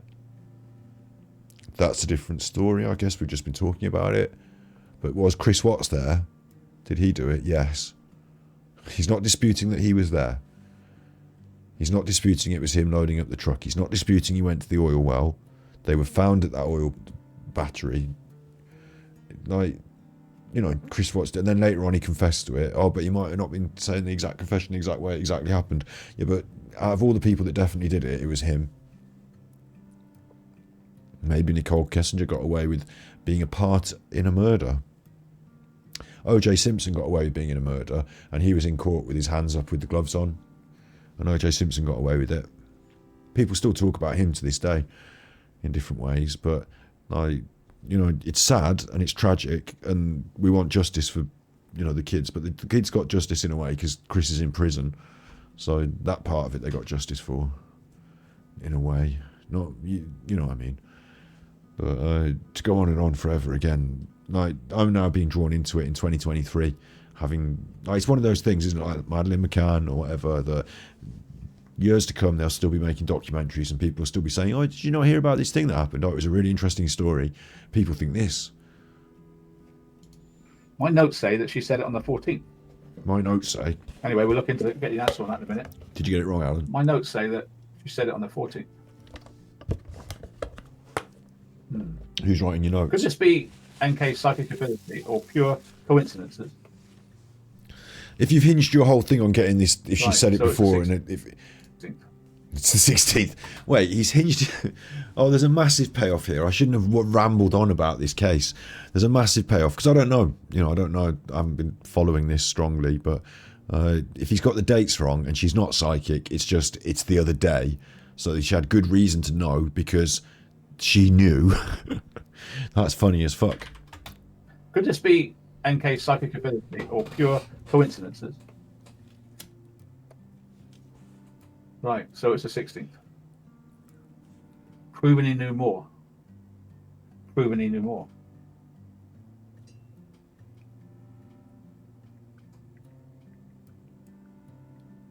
What are you doing now? On your texties. Okay. That may be that one of the girls entered the room. Did he tell Kessinger the truth on Monday night Did he tell Kessinger the truth? Or was she even there? Or not there? Right. If you want to answer those questions, you either can dig up something. I mean, say dig up something. It's a bit harsh in this circumstance, isn't it? But like, it frustrates me a little to watch Alan do this and to think in some way that other people, like, what it is like is it's like someone edging you, and never quite giving you the fucking, you know, anyway. Like, he's never going to answer these questions. He's got no way of answering these questions. So he's always going to tease and tease and tease. Was he left no option but to kill him as well?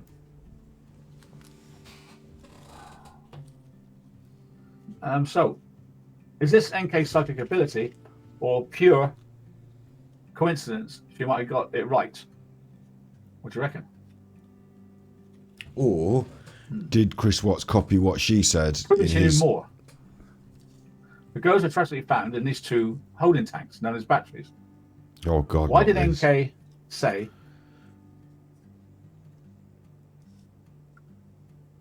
Why did NK say, "Send me the lyrics to the song Battery" by Metallica the morning the girls were dumped there? The song lyrics include "Cannot kill the battery, cannot kill the family." Was this some sort of message? NK also asked Chris Watts to prove.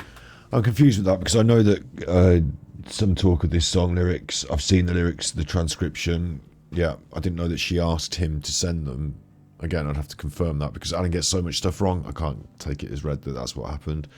But the killing of the children led to Chris Watts texting this message about effectively like a cryptic acknowledgement.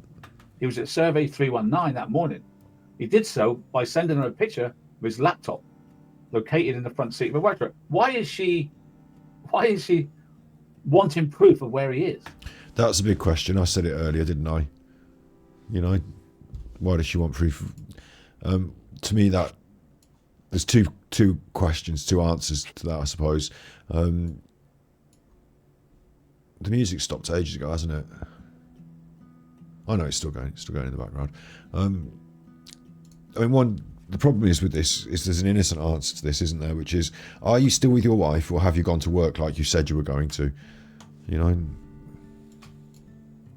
But I suppose why this specific one? Well, isn't that the one he said he was going to? I suppose maybe it's that.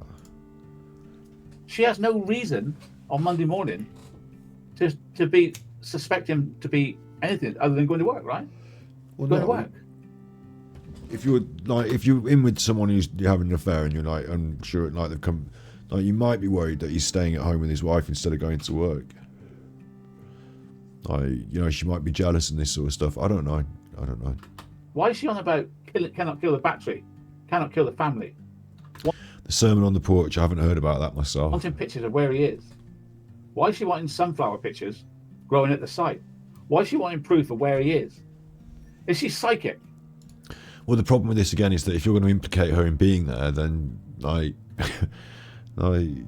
she could have took her own pictures. So this implies that she's not there.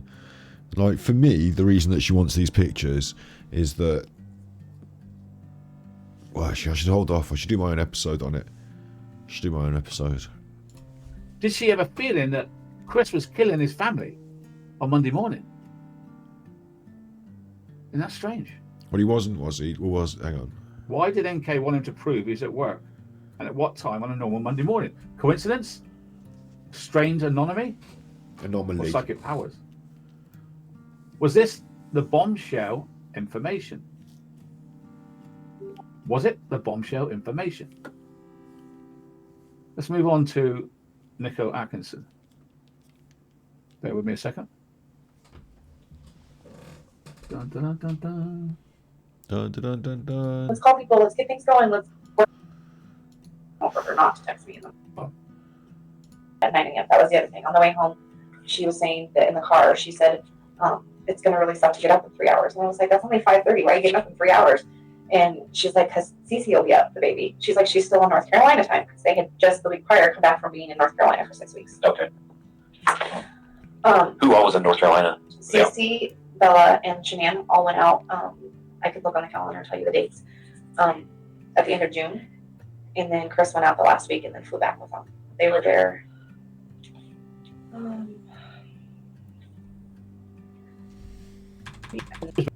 That morning, and she went round there at 9, and there isn't a discovery about a health check at 9 o'clock. Now, there's a welfare call made by Miss Atkinson at 9 a.m. It was hidden in the discovery and later removed as a mistake. But she only dropped her off 7 hours previously. She couldn't get through to Shanann, so she pressed the panic button and called Frederick Police for a welfare check. How do you go from making a call to asking for a welfare check?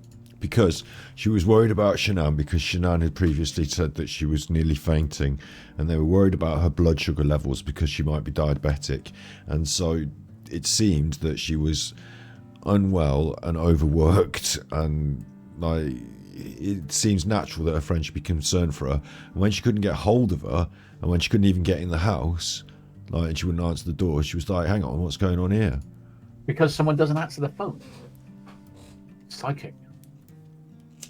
I would think, she's tired from the late night and she hasn't got up yet. What about the kids? You would say, why panic so early? Because she's got 2 kids and you can't just not get up.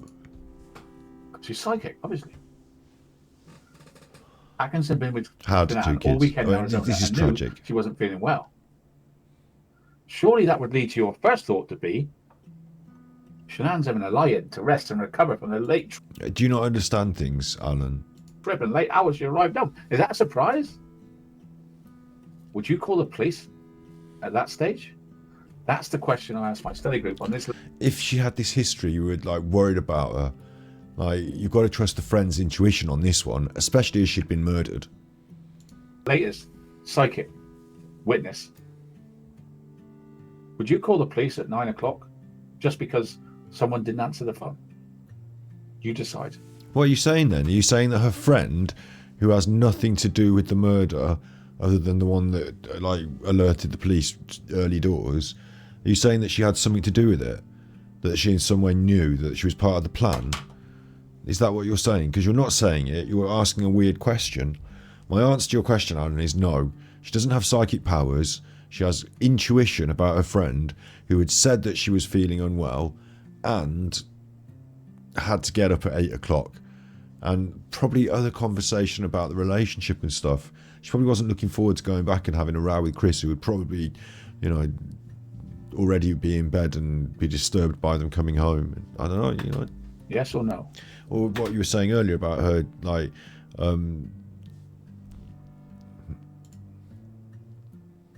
you're right in chat.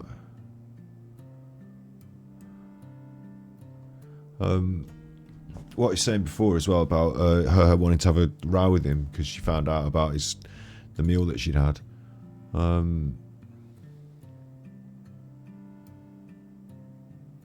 You're not arguing in chat, are you? You all right? Can we check in on Bob after this? Bob's done some new stuff. Of course, there was a doctor's appointment that Miss Atkinson knew about. But how does she know that Shanann's not gone to the hospital appointment and not answering her phone because she's driving? How does she automatically go to, oh my God, she's missing? That's what I'm saying. The kids. Would you call a health check just because your friend didn't answer the phone?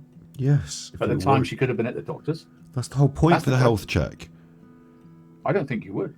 That's the whole point. You would. You haven't got enough evidence to bother the police with a health check, have you? Don't be friends with Alan. Alan. A phone call at a time she could have been at the doctor's.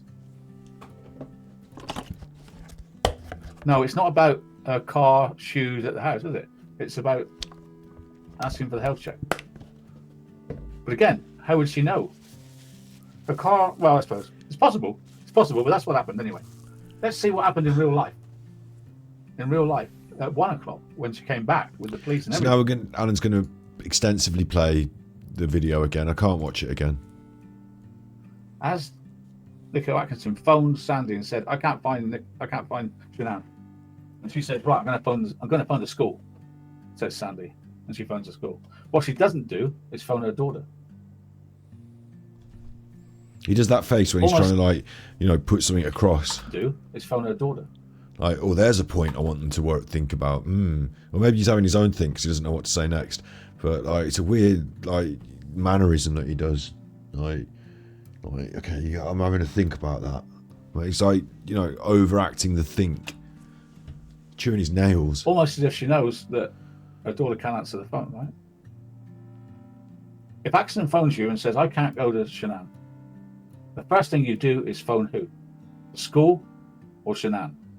Study group. You get a phone call from Shanann's friend saying, I'm a bit worried, I can't find Shanann, she's not answering the phone. Do you pick up the phone and phone the daycare school, or do you phone Shanann? Well, she's probably saying to them, I can't find her. Is there anyone else you could think of she might be? And they could say, we'll try the daycare, and then phone them. Like, she just told you she wasn't able to get her on a phone, so maybe you wouldn't try the phone. Maybe you would.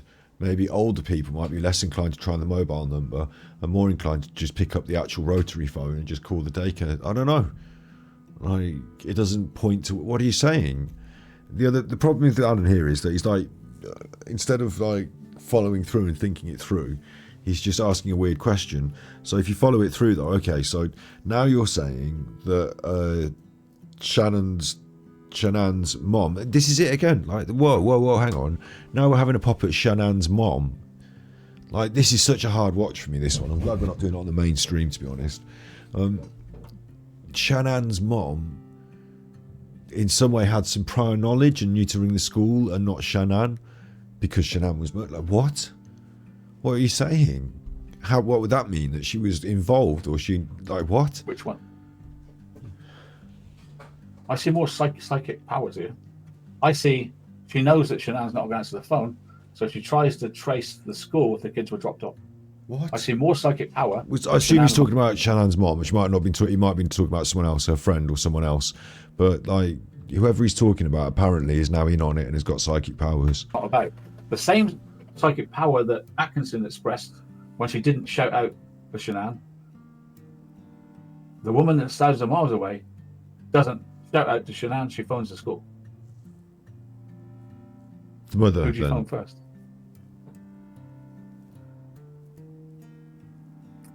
Mr. Pickle D says phone the school. Oh, well, that's fine. Personally, I'd have phoned my daughter.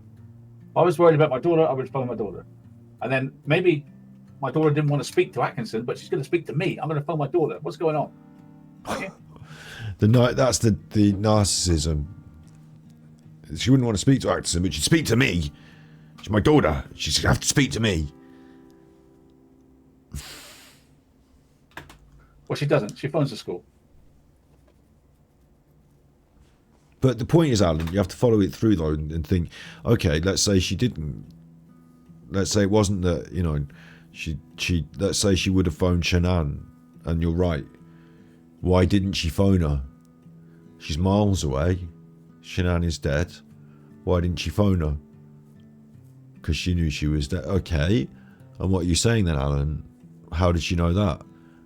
Did Chris call her? Did Nichol Kessinger call her? Why on earth, a million miles away, you know, wherever she lives, would she be in on it? It's savagery what Alan's saying. It's almost as bad as, like, I understand now why he's being taken to court for this defamation and stuff, because, like, if this was what was going on all these years, cripes. Are you trying to implicate her mother? I'm tired. This is midnight. It's officially now bang 0000. It's midnight. It's always midnight officially. This is like, I think he doesn't, you know, he says he's got this analytical mind, this dyslexic mind that sees things in pictures. Like, he's obviously not seeing moving pictures. He's not able to fast forward and rewind, because what you're saying is that Shanann Watt's his mom, thousands of miles away, in some way knew not to call Shanann, and that's because she was dead. I'm laughing because it's so fucking ridiculous. Because, like, you don't have to be in, like, what? So, why did she tell the school? Nicole Atkinson is Shannann's friend who raised the alarm in the first place, and phoned the mom, and the mom's phoned the school. And yeah, the same thing, the same applies to Nicole Atkinson. Why didn't they do this? Why did they do this? What are you saying, Alan? That they're in on it? They knew she was dead.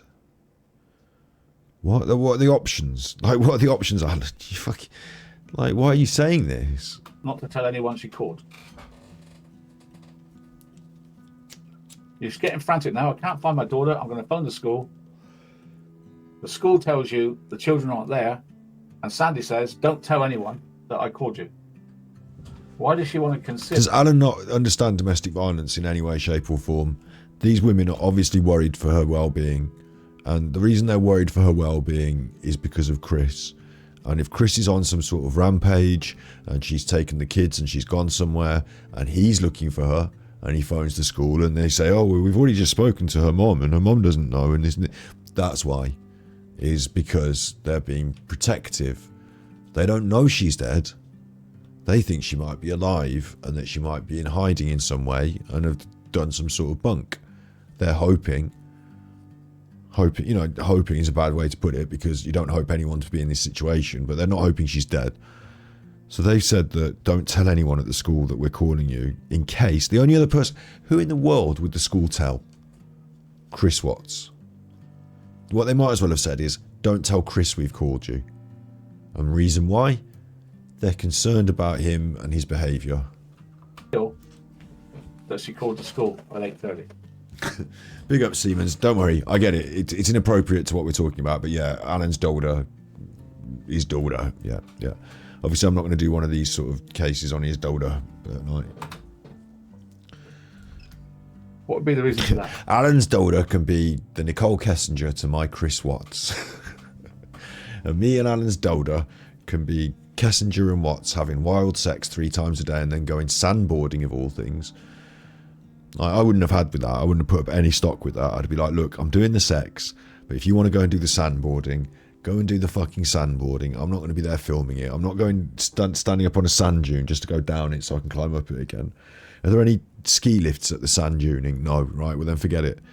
Like on skiing, you get taken up to the top of the ski mountain on the ski lift, and then you go down on the skis, whee, and then you get taken up, and you just sit there. You just like sit there, and the thing takes you up. On sand duning, you have to go up and carry the board all the way to the top of the sand dune, and then you go down it, and it doesn't take that long, and it's not that good. And then you have to go carrying it all the way up to the top again. I don't want to go walking up and down a hill. Anyway, yeah, so back to Chris Watts. Why would you tell the school? Don't tell anybody else. The sex, me and Alan's daughter and Nicole Kessinger. Nicole Kessinger was going to have it up the bum pipe, wasn't she? This is what I heard from the disclosure, that she was preparing to get it up the bum pipe, and that Chris Watts was going to be like having sex 3 times a day with his fancy. So me and Alan's daughter, I can be Chris. We don't have to do any. I don't have to do any murdering, and she doesn't have to do any covering up of any knowledge of any murdering, but we can do the sex. Stop, yeah, I'm going to get in trouble. Alan's going to go nuts. He was talking about Chris. I'm going to leave this in the edit. This is all staying in the edit. It's very late at night. I've been smoking weed. We're having an episode where we're having a laugh, and then we're watching Alan, and he's taken us into these dark waters, and I don't want to have to turn this into, my night has turned into this Chris Watts fucking stuff again. It's all dark and murky. I was trying to have a bit of a laugh. We did a lot of talking about the bum pipe. Has he already? Has he covered the bum pipe? What's the reason for that? The coverage of the bum pipe from my end. I feel like I should do my own good video on it because I've got points to make, so I might just hold off what I think about the bum pipe as well. I should be making notes, things I want to say but I don't want to say because I think Alan will take them and use them. I can't think of one.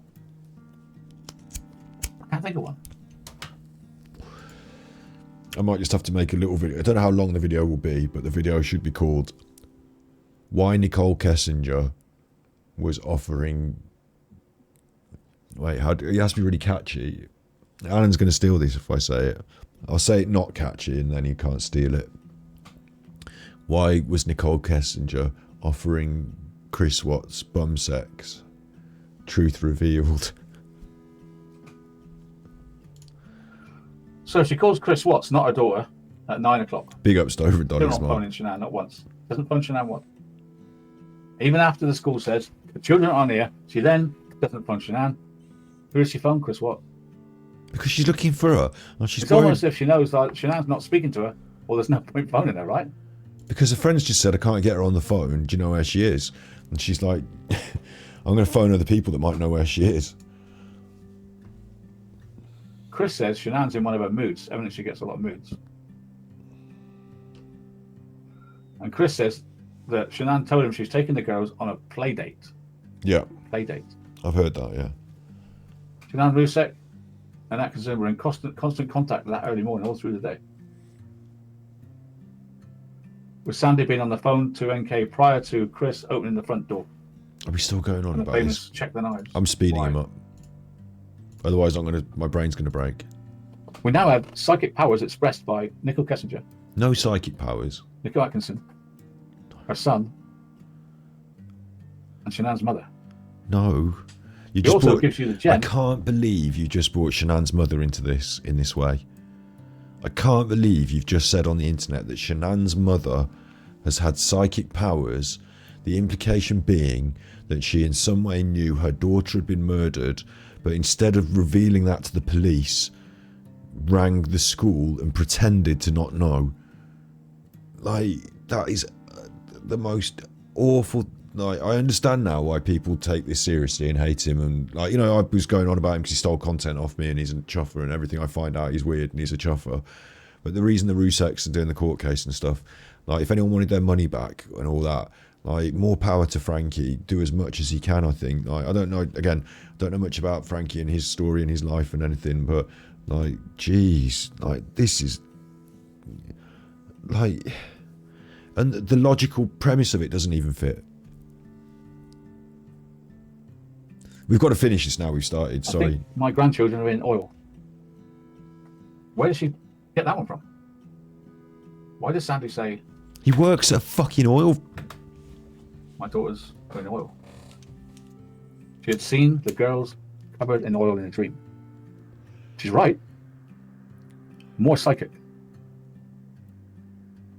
That's something you could talk about. If she's had a dream like that and they hadn't found them, and she'd had a dream like that, you could talk about it in terms of psychic.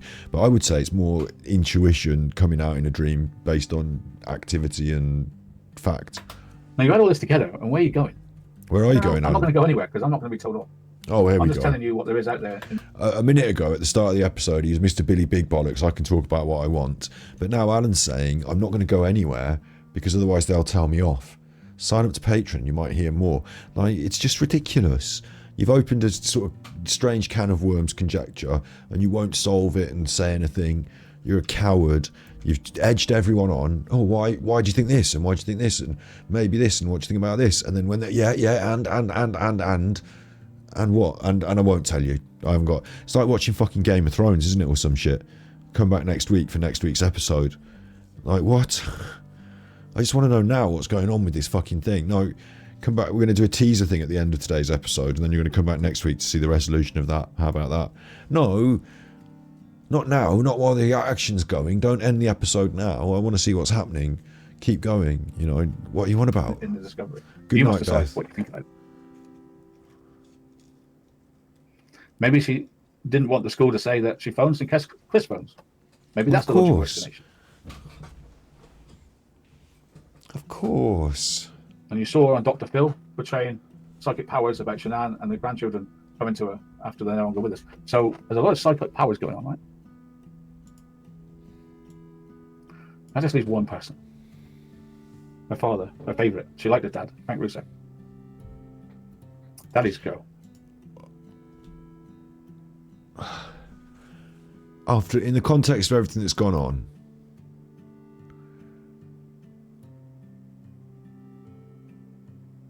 I know they don't have to watch him. You know what I said about Bin Bin earlier? Like, they need to view Alan in the same way, don't they? Like a Bin Bin. I know they don't have to watch him, but in the context of everything that's gone on, to even speak the man's name on his channel like this is a disgrace.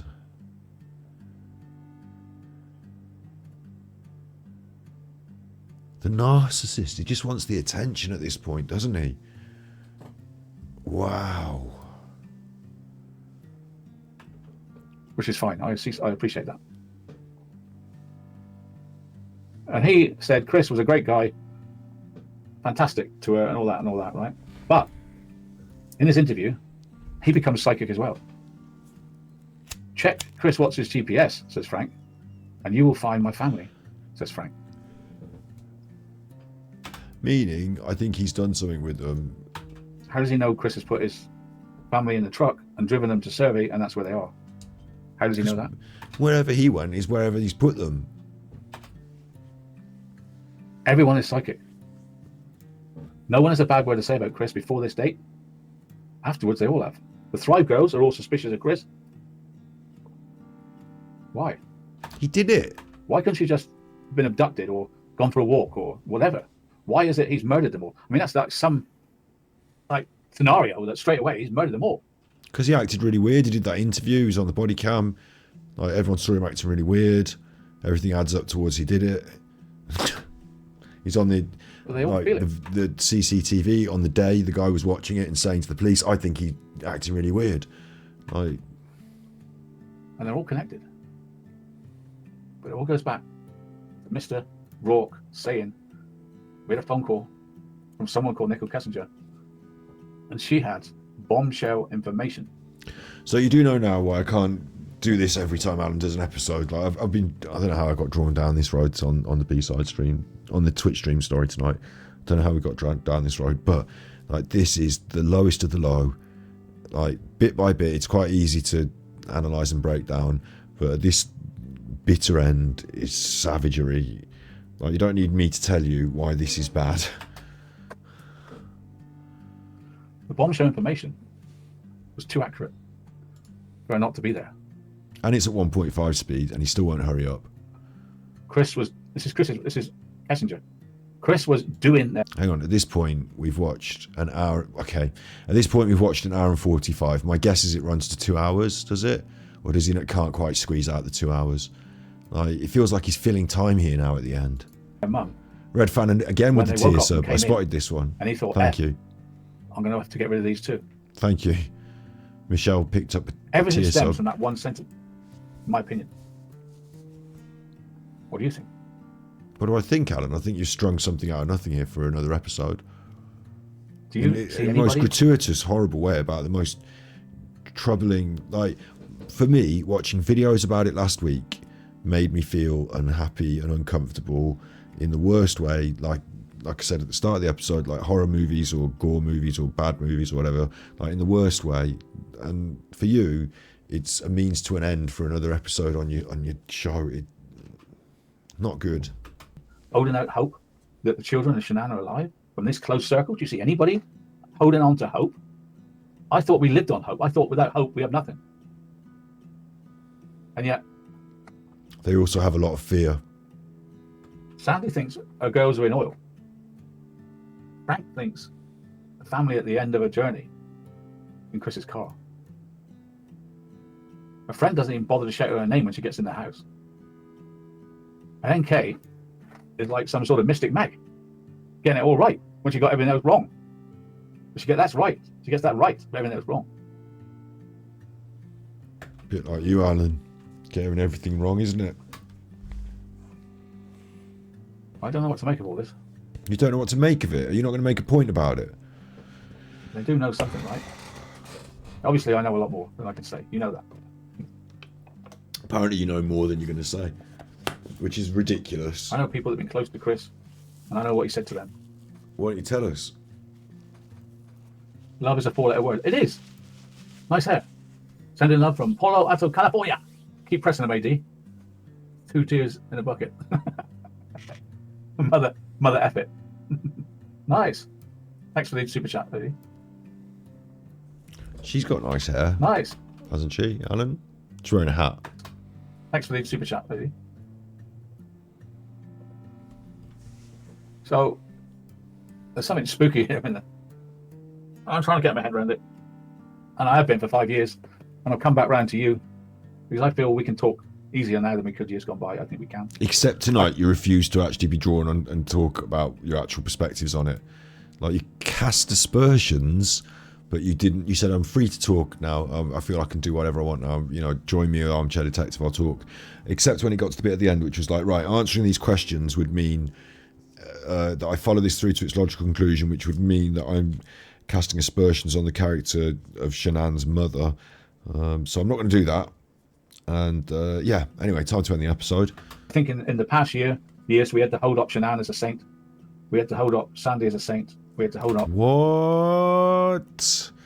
I said as far as not thinking pyramid selling Thrive products was very nice. Like, you know, not, so I say nice, not really up my street as far as like, you know, a thing, and maybe something that Chris Watts might have got annoyed about in terms of like, you know, he has to hear his, like, a difference they might have together, something that I, you know, might also, I'm trying to reason with things that he would get annoyed about and I might also see as being potentially annoying. Like, yeah, I'm not saying she's like not a saint in terms of like, you know, things that she did might not have been up exactly my street, but not a saint as in what do you fucking mean? Like in some way deserved to get murdered, like, or provoked her own murder. Like, what do you mean? Like, just throwing this in at the end. Because I feel we can talk easier now than we could years gone by. I think we can. I think in the past years, we had to hold up Shanann as a saint. We had to hold up. I mean, Sandy. she is now dead, yeah? So God rest her soul. You know, all the beautiful life she had and all the beautiful things she did, people want to celebrate as much as possible through the tragic circumstances, because otherwise all the thing that gets ever talked about is the tragedy. And so I see that going on in the media.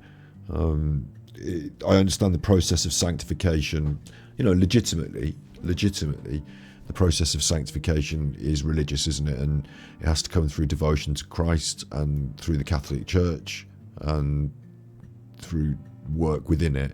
So she's not legit going to get sanctified, but the sort of online sanctification of this, like in the same way with Princess Diana, I will not have anyone question this. Princess Diana, as far as the British people are concerned, is a saint, like legit style, sanctified, sat next to God, got the good, you know, deal up in heaven.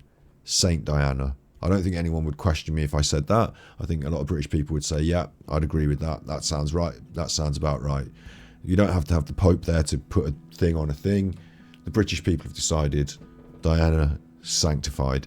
And in the same way, the true crime community, when they reflect upon this crime and Shanann and her life and her love for her children and her innocence and the fact that she in no way deserved any of this to happen to her and was completely innocent in all of this. In the same way, this outpouring of love after the event, this sanctification online, you know, this perception of this person as being beyond critique in this way. Like, oh, I think she might have annoyed me selling her goods on Facebook if I was her friend. Well, you know, I'm not beyond critique then, but beyond critique to a certain level where, like, you know, we don't want to make videos saying why Shanann might have been annoying, because she's fucking dead and her husband killed her and it was an absolute massive tragedy, and the reflection on her life, you know, the 99% of everything is that she was lovely.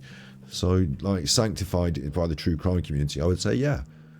Like, she's not a saint, no, not legit, but amongst the people that document and talk about this case, she occupies the position of Alan's basically saying that we've given her this special, like, she's the victim in this crime, right? This is like heavy psychology here. She's the victim of the crime and as such gets this special treatment, this saintly treatment, this innocence proclaimed upon her. Because of course, in the crime, she is the innocent that has the crime acted upon her. So she does have the, like, of all the people that are involved in the crime, yeah, Shanann is the one that's presumed to be innocent by merit of being the victim. Alan sees himself as a perpetual victim. Yeah. Like, he's a narcissist. He has to be the victim all the time. And on his own channel and his own content, he's the victim. And here, in this work, he's come up against, like, in his own work, he's come up against a character on his own channel, like someone that we talk about a lot, like a character, like Shanann is like occupying a space in his work as like a character that's talked about a lot, yeah.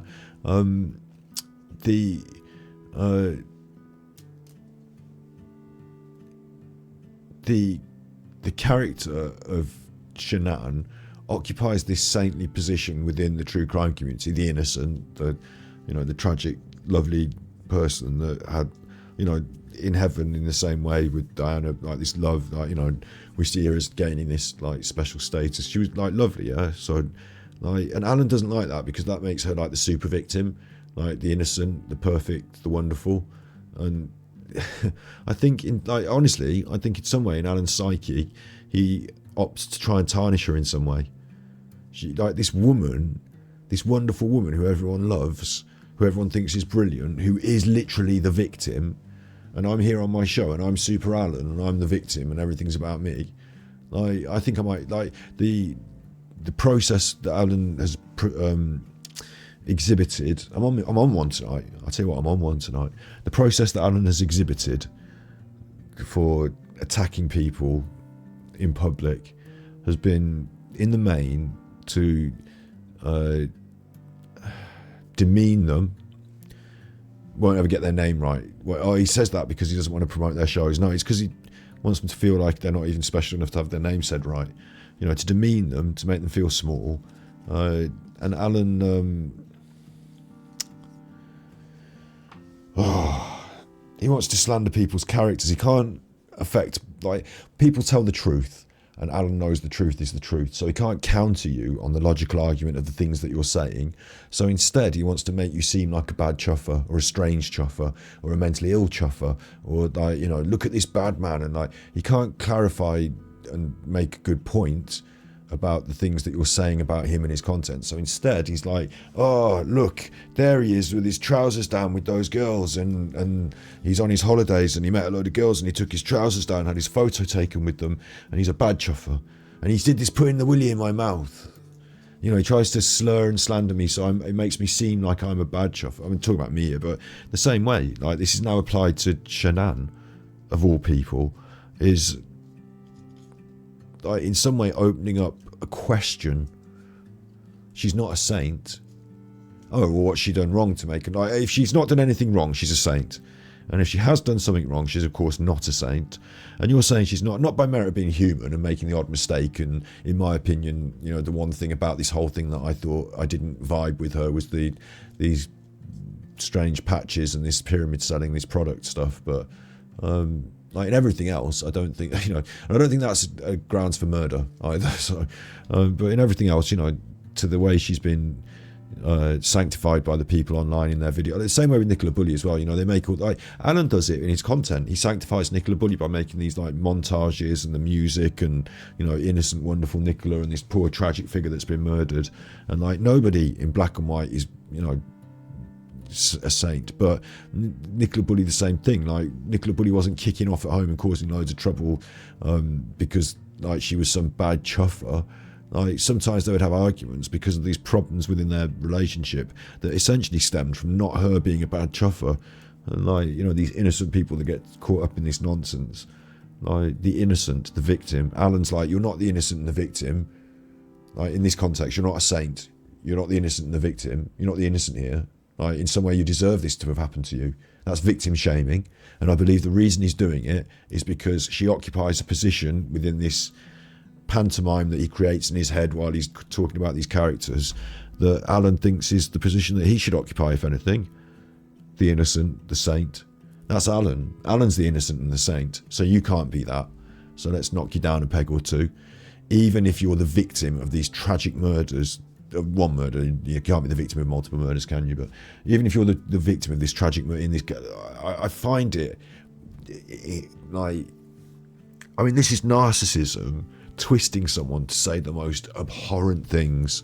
And in some way, I wonder again, check this out. We talked earlier about Bin Bin and about how Val's been talking about Bin Bin and about how Martin's decided to quit.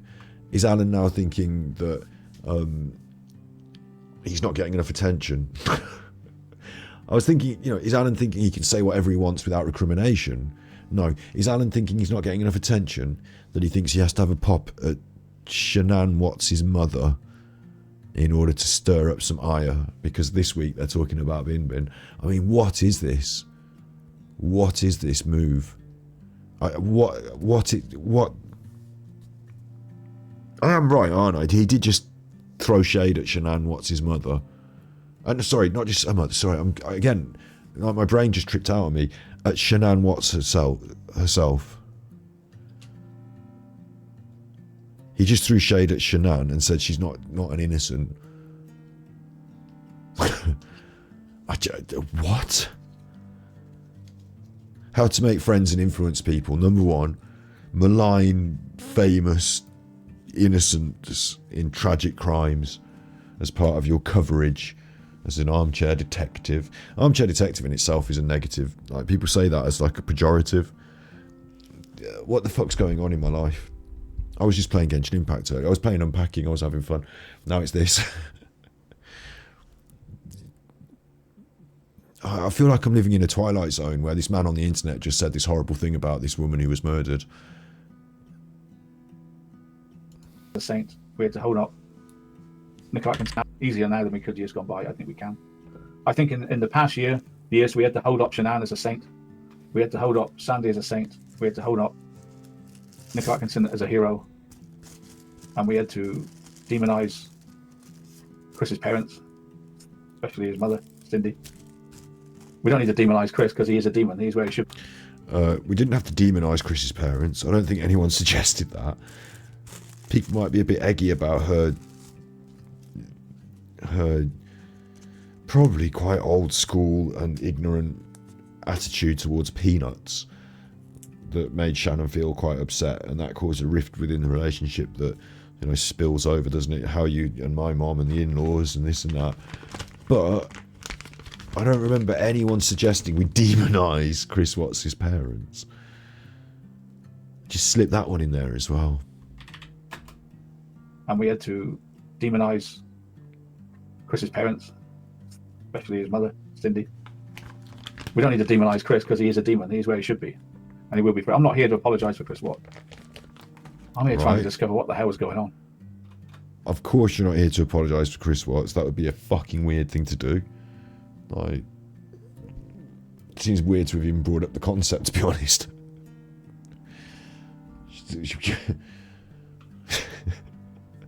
It's making me laugh in a way because I'm like, what? How are these words coming out of your mouth? The reason he said it is because he just made it seem. So you've been watching him talk this rubbish for you. I mean, what I can't understand is how any thinking person can watch his content and think, oh, I'll come back for more of this. I also think that Shanann Watts was a fucking XYZ. Never knew I could be in a community before where we could speak our minds, free speech.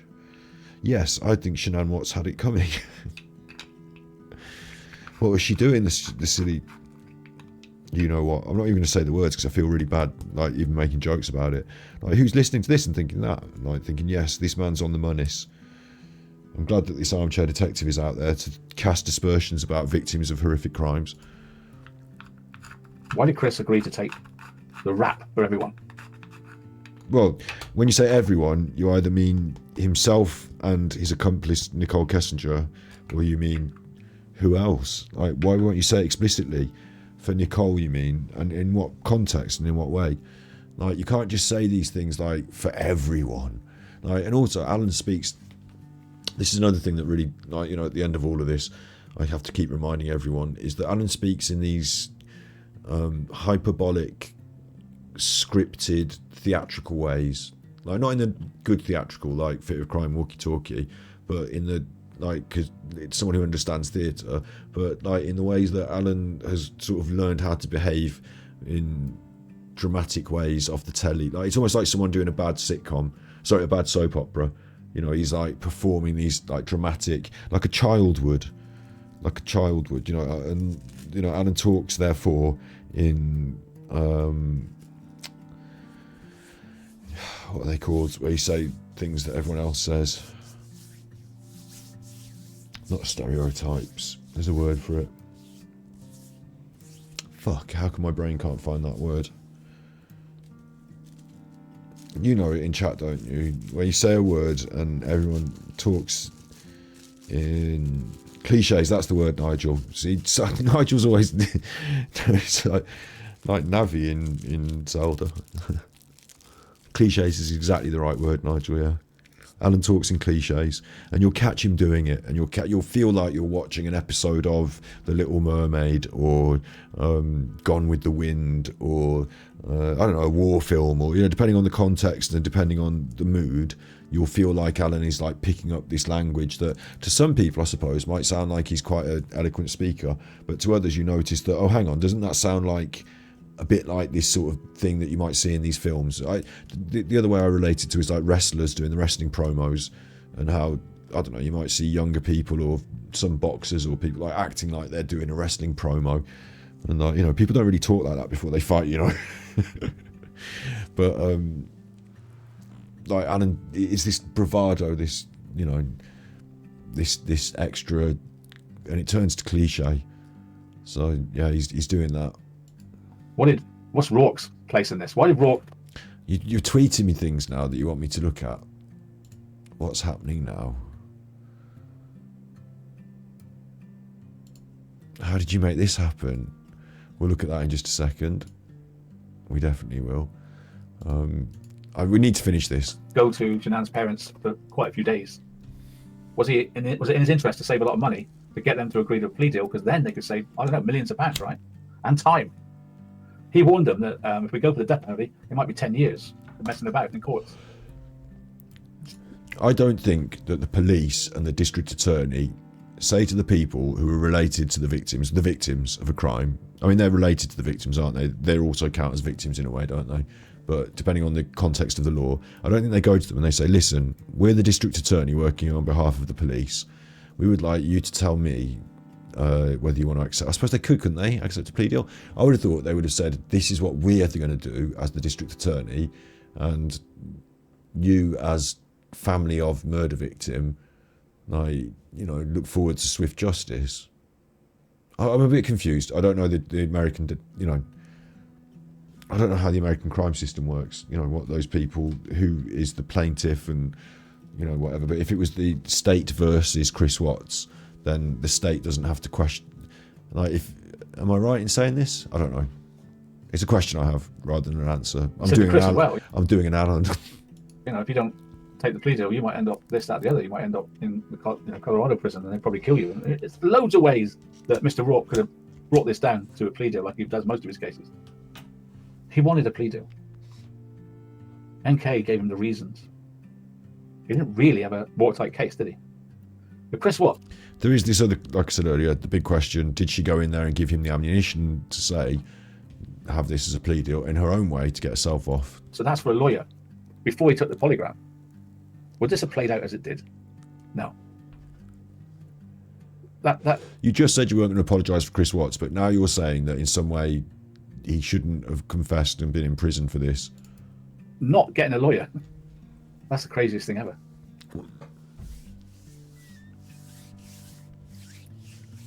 And to this day, we don't know. I don't know what happened that night. What do you mean? I'm of the opinion that Nichol Kessinger was there because I saw her walk out the drive. Oh, here we go. Because Chris walked out the drive first. Well, I know that Nate's CCTV footage is movement activated. So if Nate's CCTV is movement activated, how do I see Chris walk out the door first? Because it doesn't work for 10 seconds. What we should have seen was nothing. You shouldn't have seen him walking out. And then we see this woman walk out. I need to review that and check that claim. Behind him. Who's not Chris. And has got a rounded butt and tight jeans and a ponytail. Chris doesn't dress like that, and he hasn't got a ponytail. And yet we're expected to believe it's just Chris there, Phone pings in Saratoga Trail, but we're supposed to believe he's miles away on the motorway. See, it might be that, I'm not an apologist for Nichol Kessinger here. I'm not saying that Alan's not on the money because I need to look into this, I need to look into it. She could potentially be there, but you've just done this whole episode about psychic powers. It feels like we've been talking a long time because we've had a lot to bring out and talk about it, I suppose. But for an hour and a half, Alan is trying to say, in very simple terms, I think Nichol Kessinger might have been there. One of the reasons I think that she might have been there is that in the interview, she said this, like you did with the Pitts paper. Yeah. That's it. There's a 5-minute video. Glad you've been joining me for the Armchair Detective. Like, what?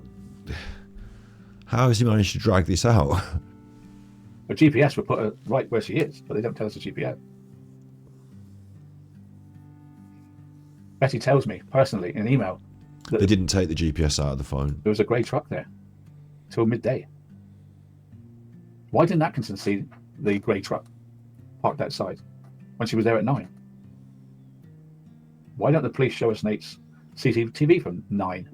I think the grey truck might have been referred to being there the previous day, Alan. Till 12. I'm not certain. Why don't the police subpoena Nate's CCTV for the whole damn month? Why do they let Nate keep it? Why does he ask to give it to them and they refuse to take it? It's almost like it's a plea deal where they got to stop investigating. No, we don't want the CCTV because we have a plea deal and we have a deal with the mistress. We don't want to investigate NK's apartment and car because we have a deal. It is, I mean, I do think it's plausible that she came thinking that this has all gone to shit. She went to the police and said, listen, I've been seeing this man. I think he's murdered his wife and kids. I'm scared that he'll murder me because I think he's murdered his wife and kids. So I will talk about the things I know, but I want a promise from you that I get witness protection, because if he turns out to have murdered his wife and kids and I put him in it, I'm going to be in the shit. So here's what I think has happened off the record. Get me my witness protection and we'll start talking. You know, that could have happened. I don't know why Alan finds it so difficult to just say that in, like, you know, a simple summary like that. It's wrong, isn't it? We don't want to send in a crime scene investigation because we have a plea deal. We want to give the keys to the house back just after they find the girls' bodies. We don't want a crime scene.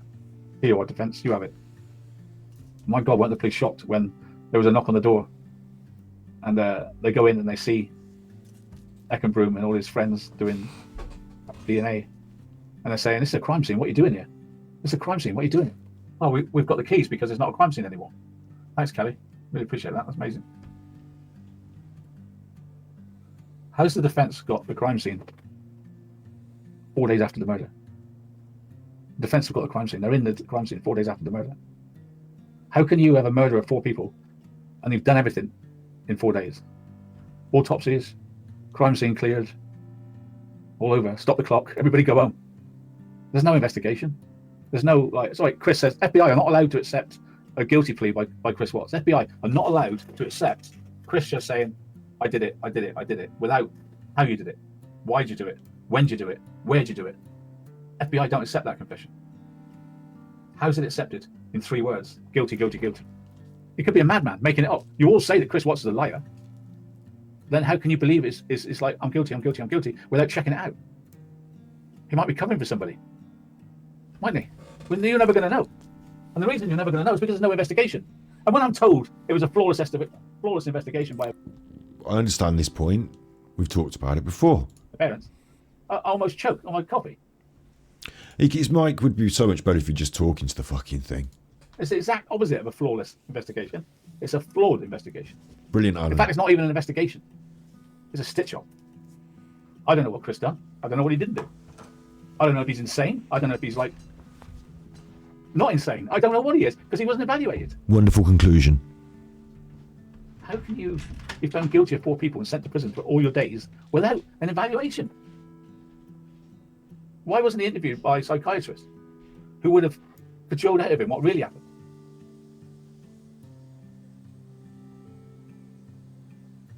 Because he pointed to X on the spot where the girls were in the tanks. That's all they wanted, and that was enough. That was their proof. What if it wasn't him that put them in the tanks? He might have been. I don't know. You don't know. No one knows because you weren't there. I weren't there, and they haven't proved anything. They haven't proved anything with DNA. They haven't proved anything with footprints. They've done nothing, guys. They've just believed him. And that's a good line there, Country Sunshine. Chris Watt said this famous line. What day did you take the pictures of the tanks? What does that matter? Whatever day he takes it, they're in the same tanks, right? CC's in that one. Oosh. You know? Alan has a woeful misunderstanding of how the legal system works.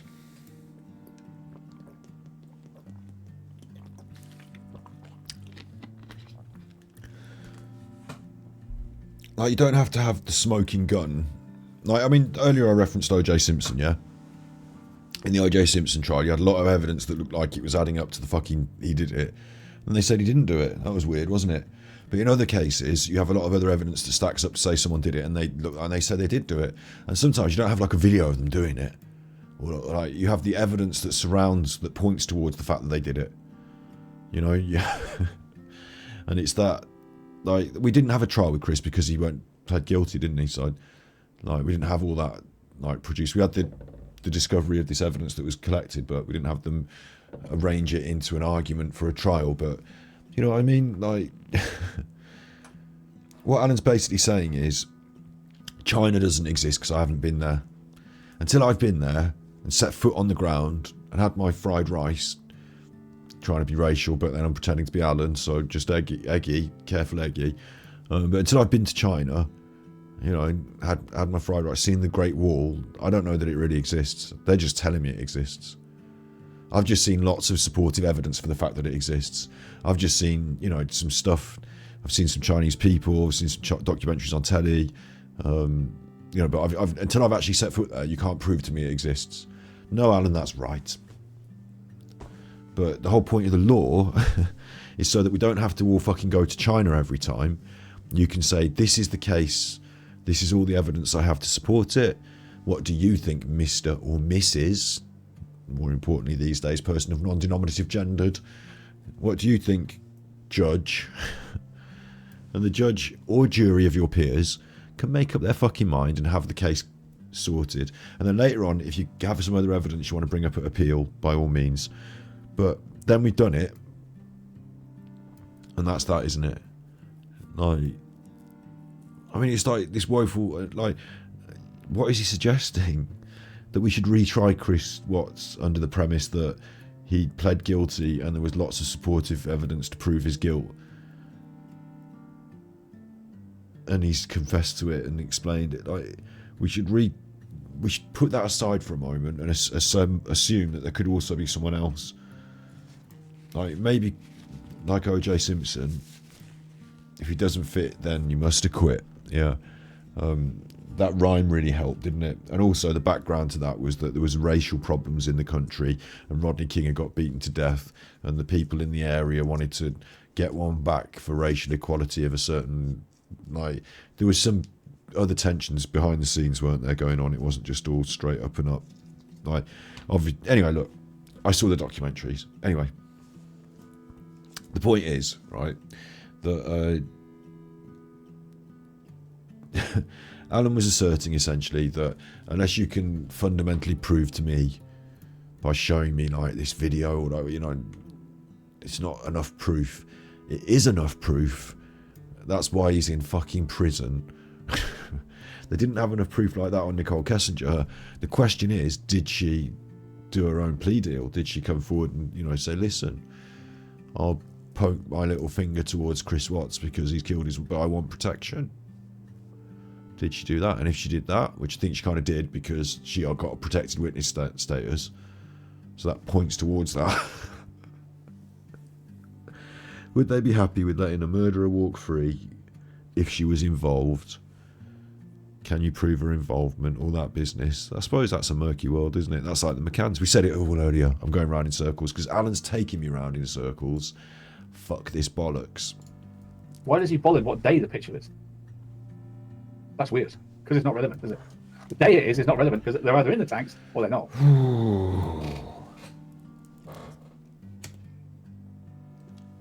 I don't think that. I don't even know how a trial would have started or ended in this case. You imagine Kessinger on the stand. She'd been ripped to pieces, wouldn't she? Well, for a start, he'd have had to plead not guilty.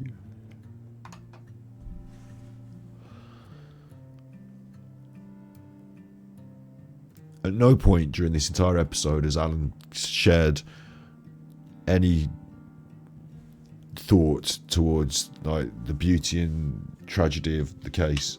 No remorse, no feelings, like none of that. Well, Mr. Kessinger, you said you didn't go to the house on the 14th. Then you said you went once. On the 15th, then you said you went twice. Then you said you went 3 times when pushed. and your phone records were tested, and then you can't explain why your phone pinged there on the day of the murders. Ugh. Thanks, Melissa. Right, I suppose that's it then. Sunday night. You've got Labour Day tomorrow. I'm probably going to do a show, but it won't be on this case. Thanks for watching Armchair Detective. I'm too tired to do Patreon. I will do Patreon tomorrow. If you are so willed, I'd like you to join Patreon. The girls will put out a Patreon link now. The money's coming from last month's Patreon. The money's coming from next month's Patreon. They get billed on the 1st, and then like anyone who came in from last month got billed last month, and then on the 1st. I'm not doing one tonight. I've had the money. I'm not doing one tonight. I don't get paid for views on YouTube.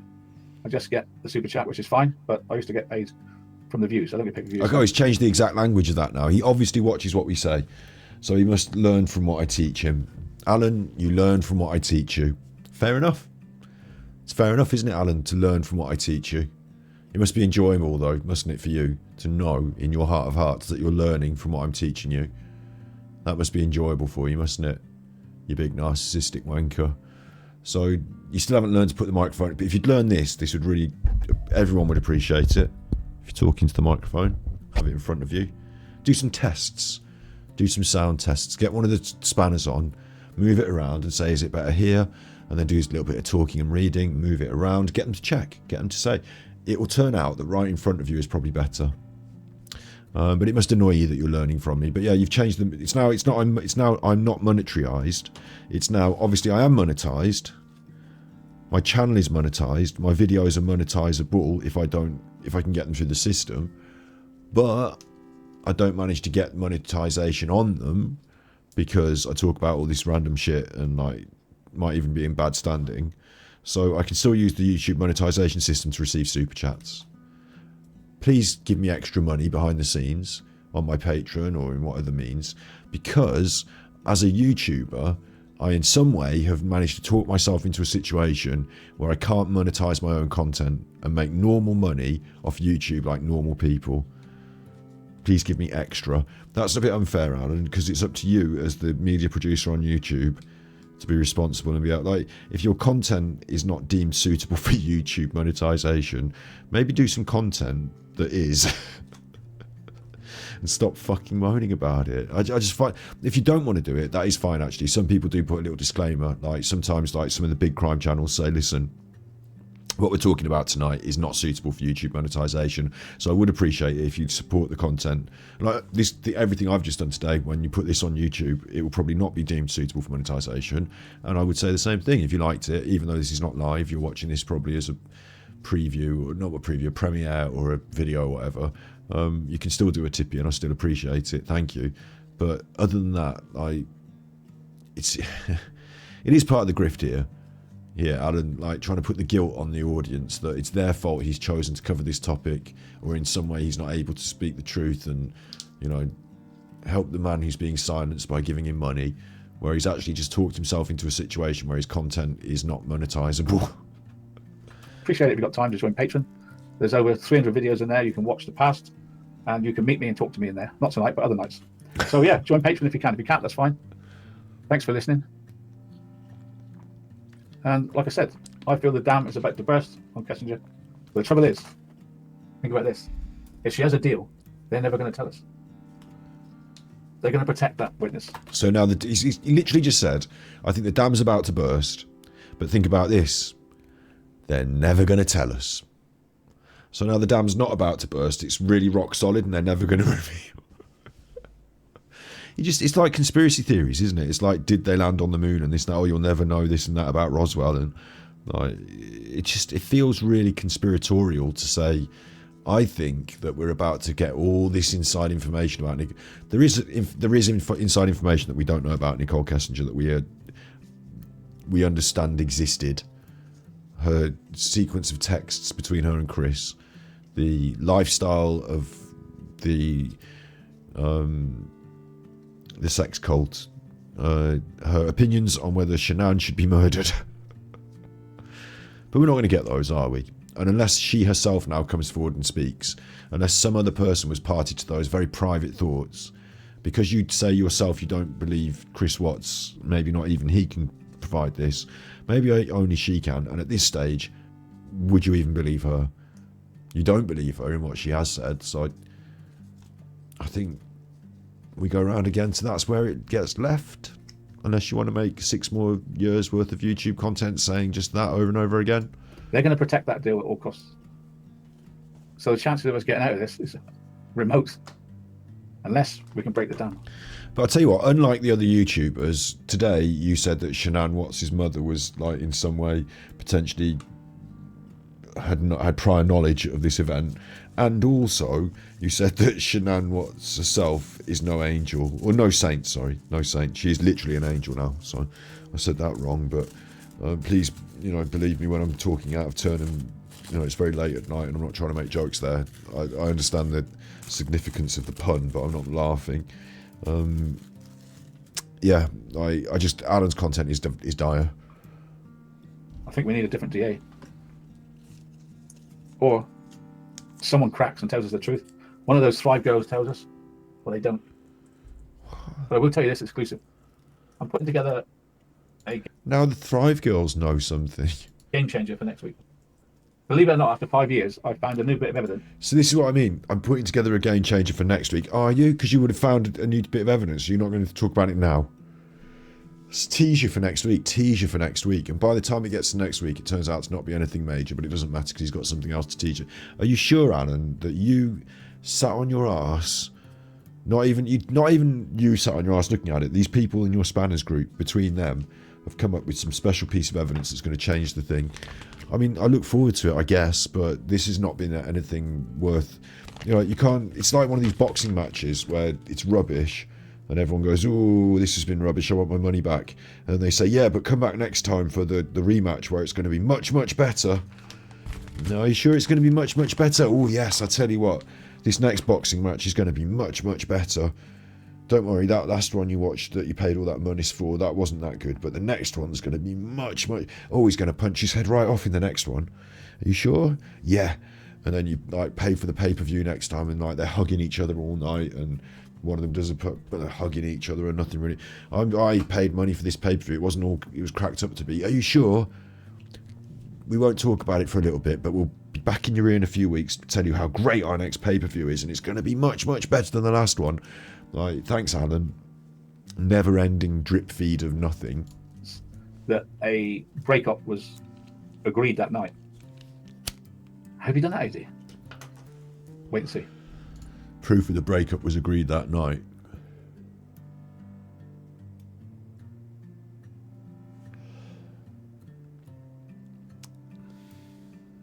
It makes me want to literally smack him because, I mean, in Minecraft, not in real life, but it makes me want to literally smack him in Minecraft because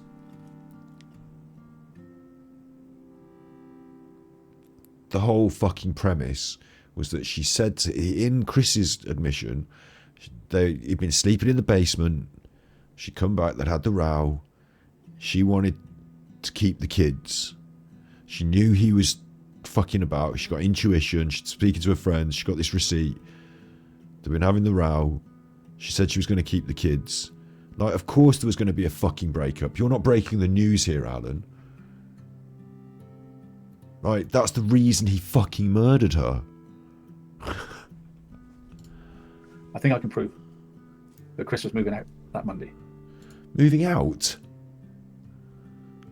He fucking murdered her. By a never before seen evidence, which I'll be doing probably at the end of next week. I'm putting it together now. About time I did a special. So that's it. That's it, guys. Thank you for watching. Thank you, Spanish, for your help.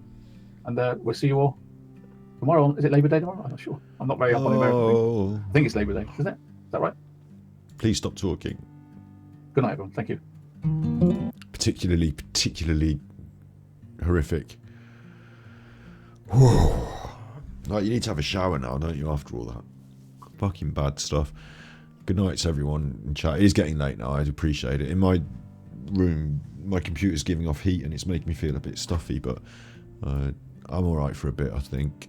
There was something else we wanted to look at, wasn't there? We wanted to look at this. Actually, I want to look at this, so...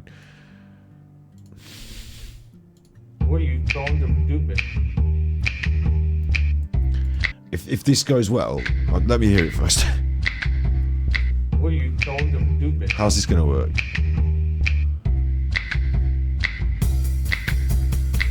Well, this one's about a girl like you. Let's say argument, say she's a big bitch, real girl looking though. The kind of girl makes you want to hit her. While you do the wild thing, you're thinking, should I get away with choking her this time? It's fucking brilliant, isn't it? It's very, very close.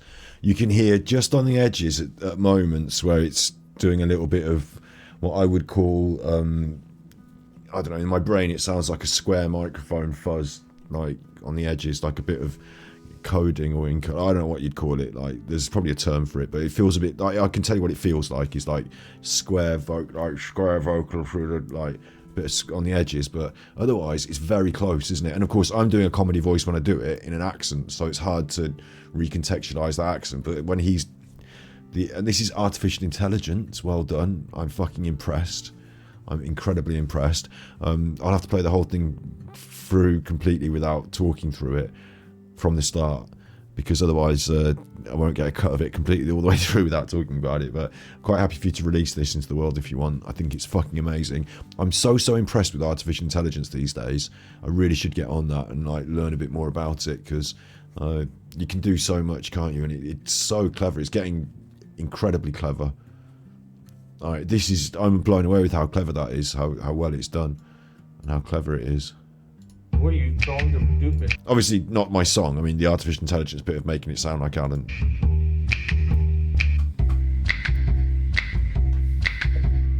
What are you calling them Just stupid? sent to me by Jamie. I don't want to shout out your channel because this is unlisted, unless you want me to shout out the channel, in which case I will. Okay, but first I want to listen to it all the way through without me talking all the way through it, isn't it? Well, this one's about a girl like you. Let's say argument, say she's a big bitch, real girl looking though. The kind of girl makes you want to hit her. While you do the wild thing, you're thinking, should I get away with choking her this time? Am I wine? And do I go? Drop her money in the river in a bin and but she is a slam. She don't want me back, don't want me back, she don't want me. When I go out drinking, I see her dancing with the girl guys for the fucking time. I know she takes the moment, lets them tear up her asshole. That is on her new diseases. She's friends with all the drunk bouncers. One day they'll get what's coming. Listen on you fuckers, all you screw flash. You is a slut. She don't want me back, don't want me back, she don't want me.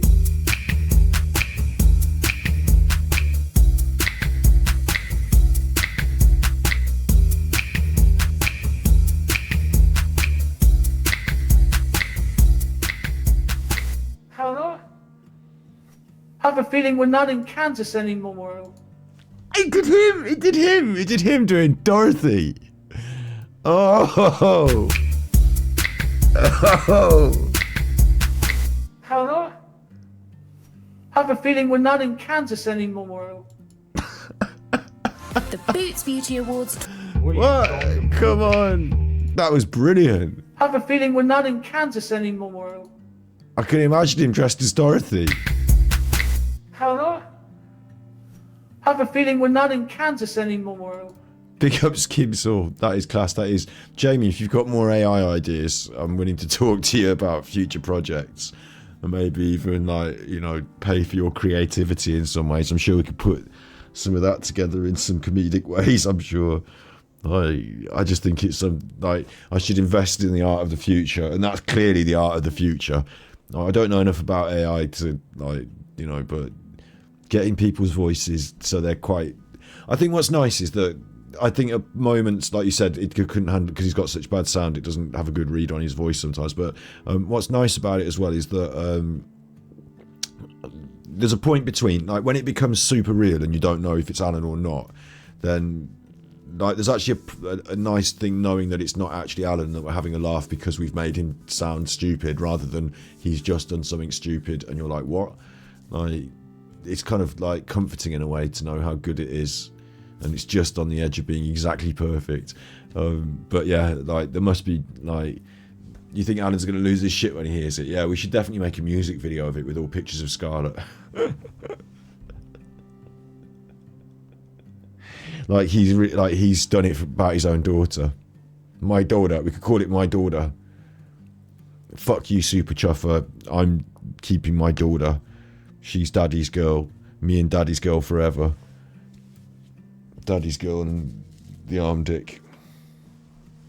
DM you on Discord. I'll put that on my burgeoning pinboard of things to get on with after having not done anything all week to forward my streaming career or talk to any of my friends on the internet.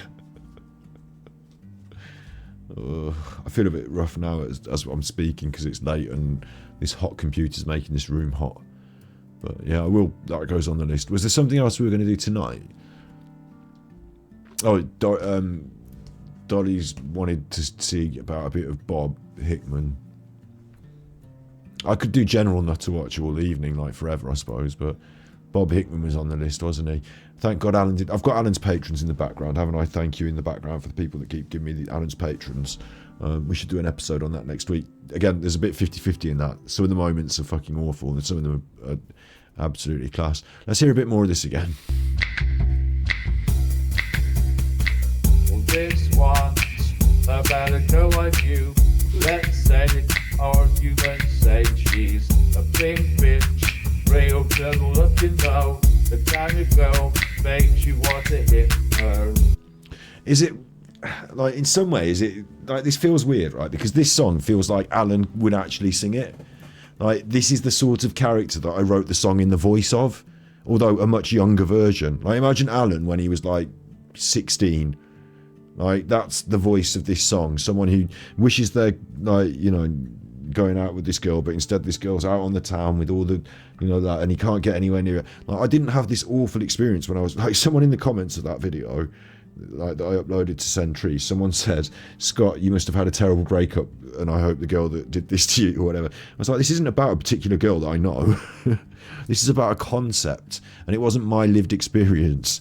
So that's why I did it in the comedy voice and, like, wrote the concept. Like, you know, the concept of incels was going around at the time in general, like internet culture, incels. Like, it's just, anyway, no big deal. But, like, from Alan's point of view, it really makes sense, doesn't it? It really sounds right in his voice.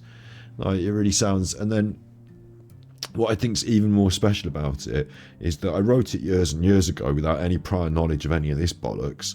But in some way, the fact that Alan dug it out from nowhere, like, out of all the songs I've done, and I've done quite a lot, and they're not all great, you know, they're guitar songs, a lot of them, but this one was the one he didn't like. This was the one he thought was awful. And actually in his own voice, it's that projection thing again, isn't it? That when you hear it in his own voice, it is kind of bad, taken seriously in his voice. That's the whole point of the song, that it's kind of bad. But it fits. It's like some sort of special, like, was it fated? Am I psychic? Did I know that I should write this song years and years ago, and then it would all come back round and be this big hit? Because this one, I can, like, you know, Jamie's the one that's responsible. Like, in a way, this is my songwriting credits, but Jamie's musicianship. Well, it's my song, isn't it? It's my music, but Jamie's put... I don't know how... this is a really interesting conversation now. I'm not angry. You can do this. Don't get me wrong. I'm not going to come after you for copyright. Don't be silly. But, like, my song that I made has been sung by somebody else, effectively, hasn't it? So, effectively, I still own the copyright. So, were this to be a big hit, like, I think I own the monies.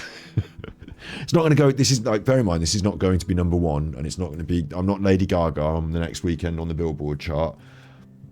I'm just saying that this could be fun, viral, people might like it, like, get it out there. I'm not even going to ask you for the monies.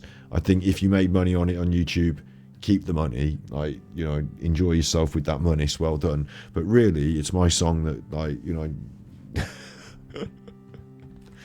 like, it's a weird one. but I only wrote the song. The original didn't make me loads of money. It's this re-recording of it in Alan's voice. That's where the extra pizzazz has come in. So I appreciate that your work is the thing that's making this into a work of, like, because it's these layers of context now, and that really fucking works now. It really works.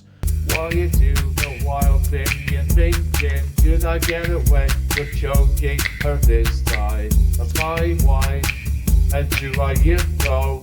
Drop her money in the river in a Finland sheet.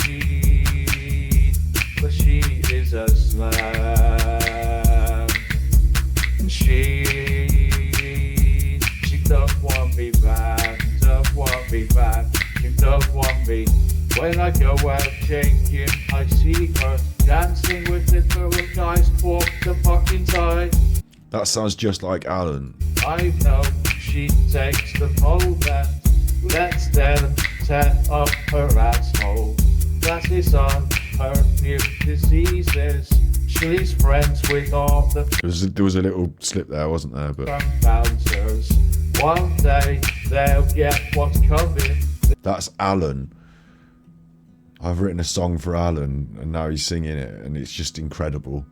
Listen, all you fuckers, all you screw flash. Like, wow.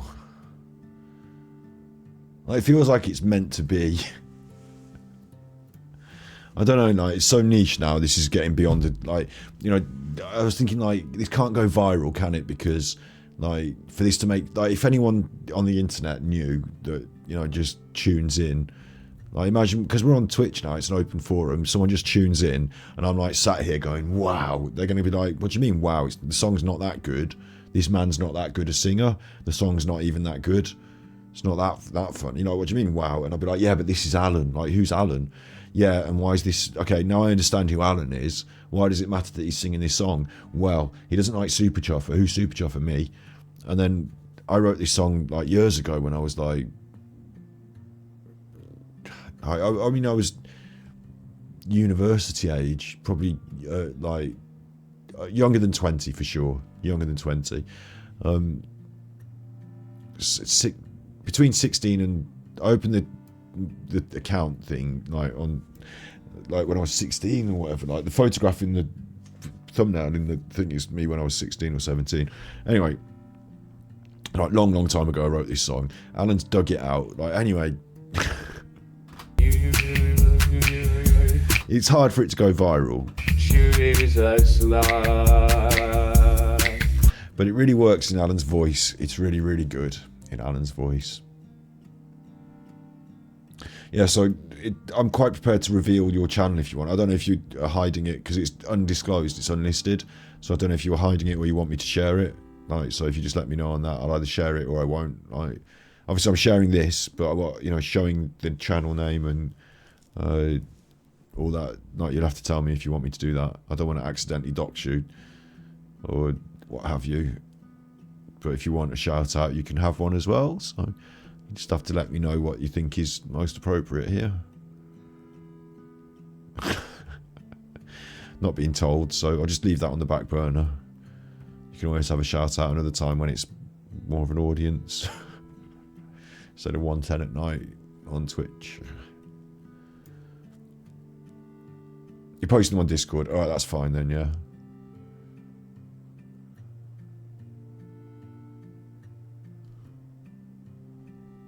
Subscribe.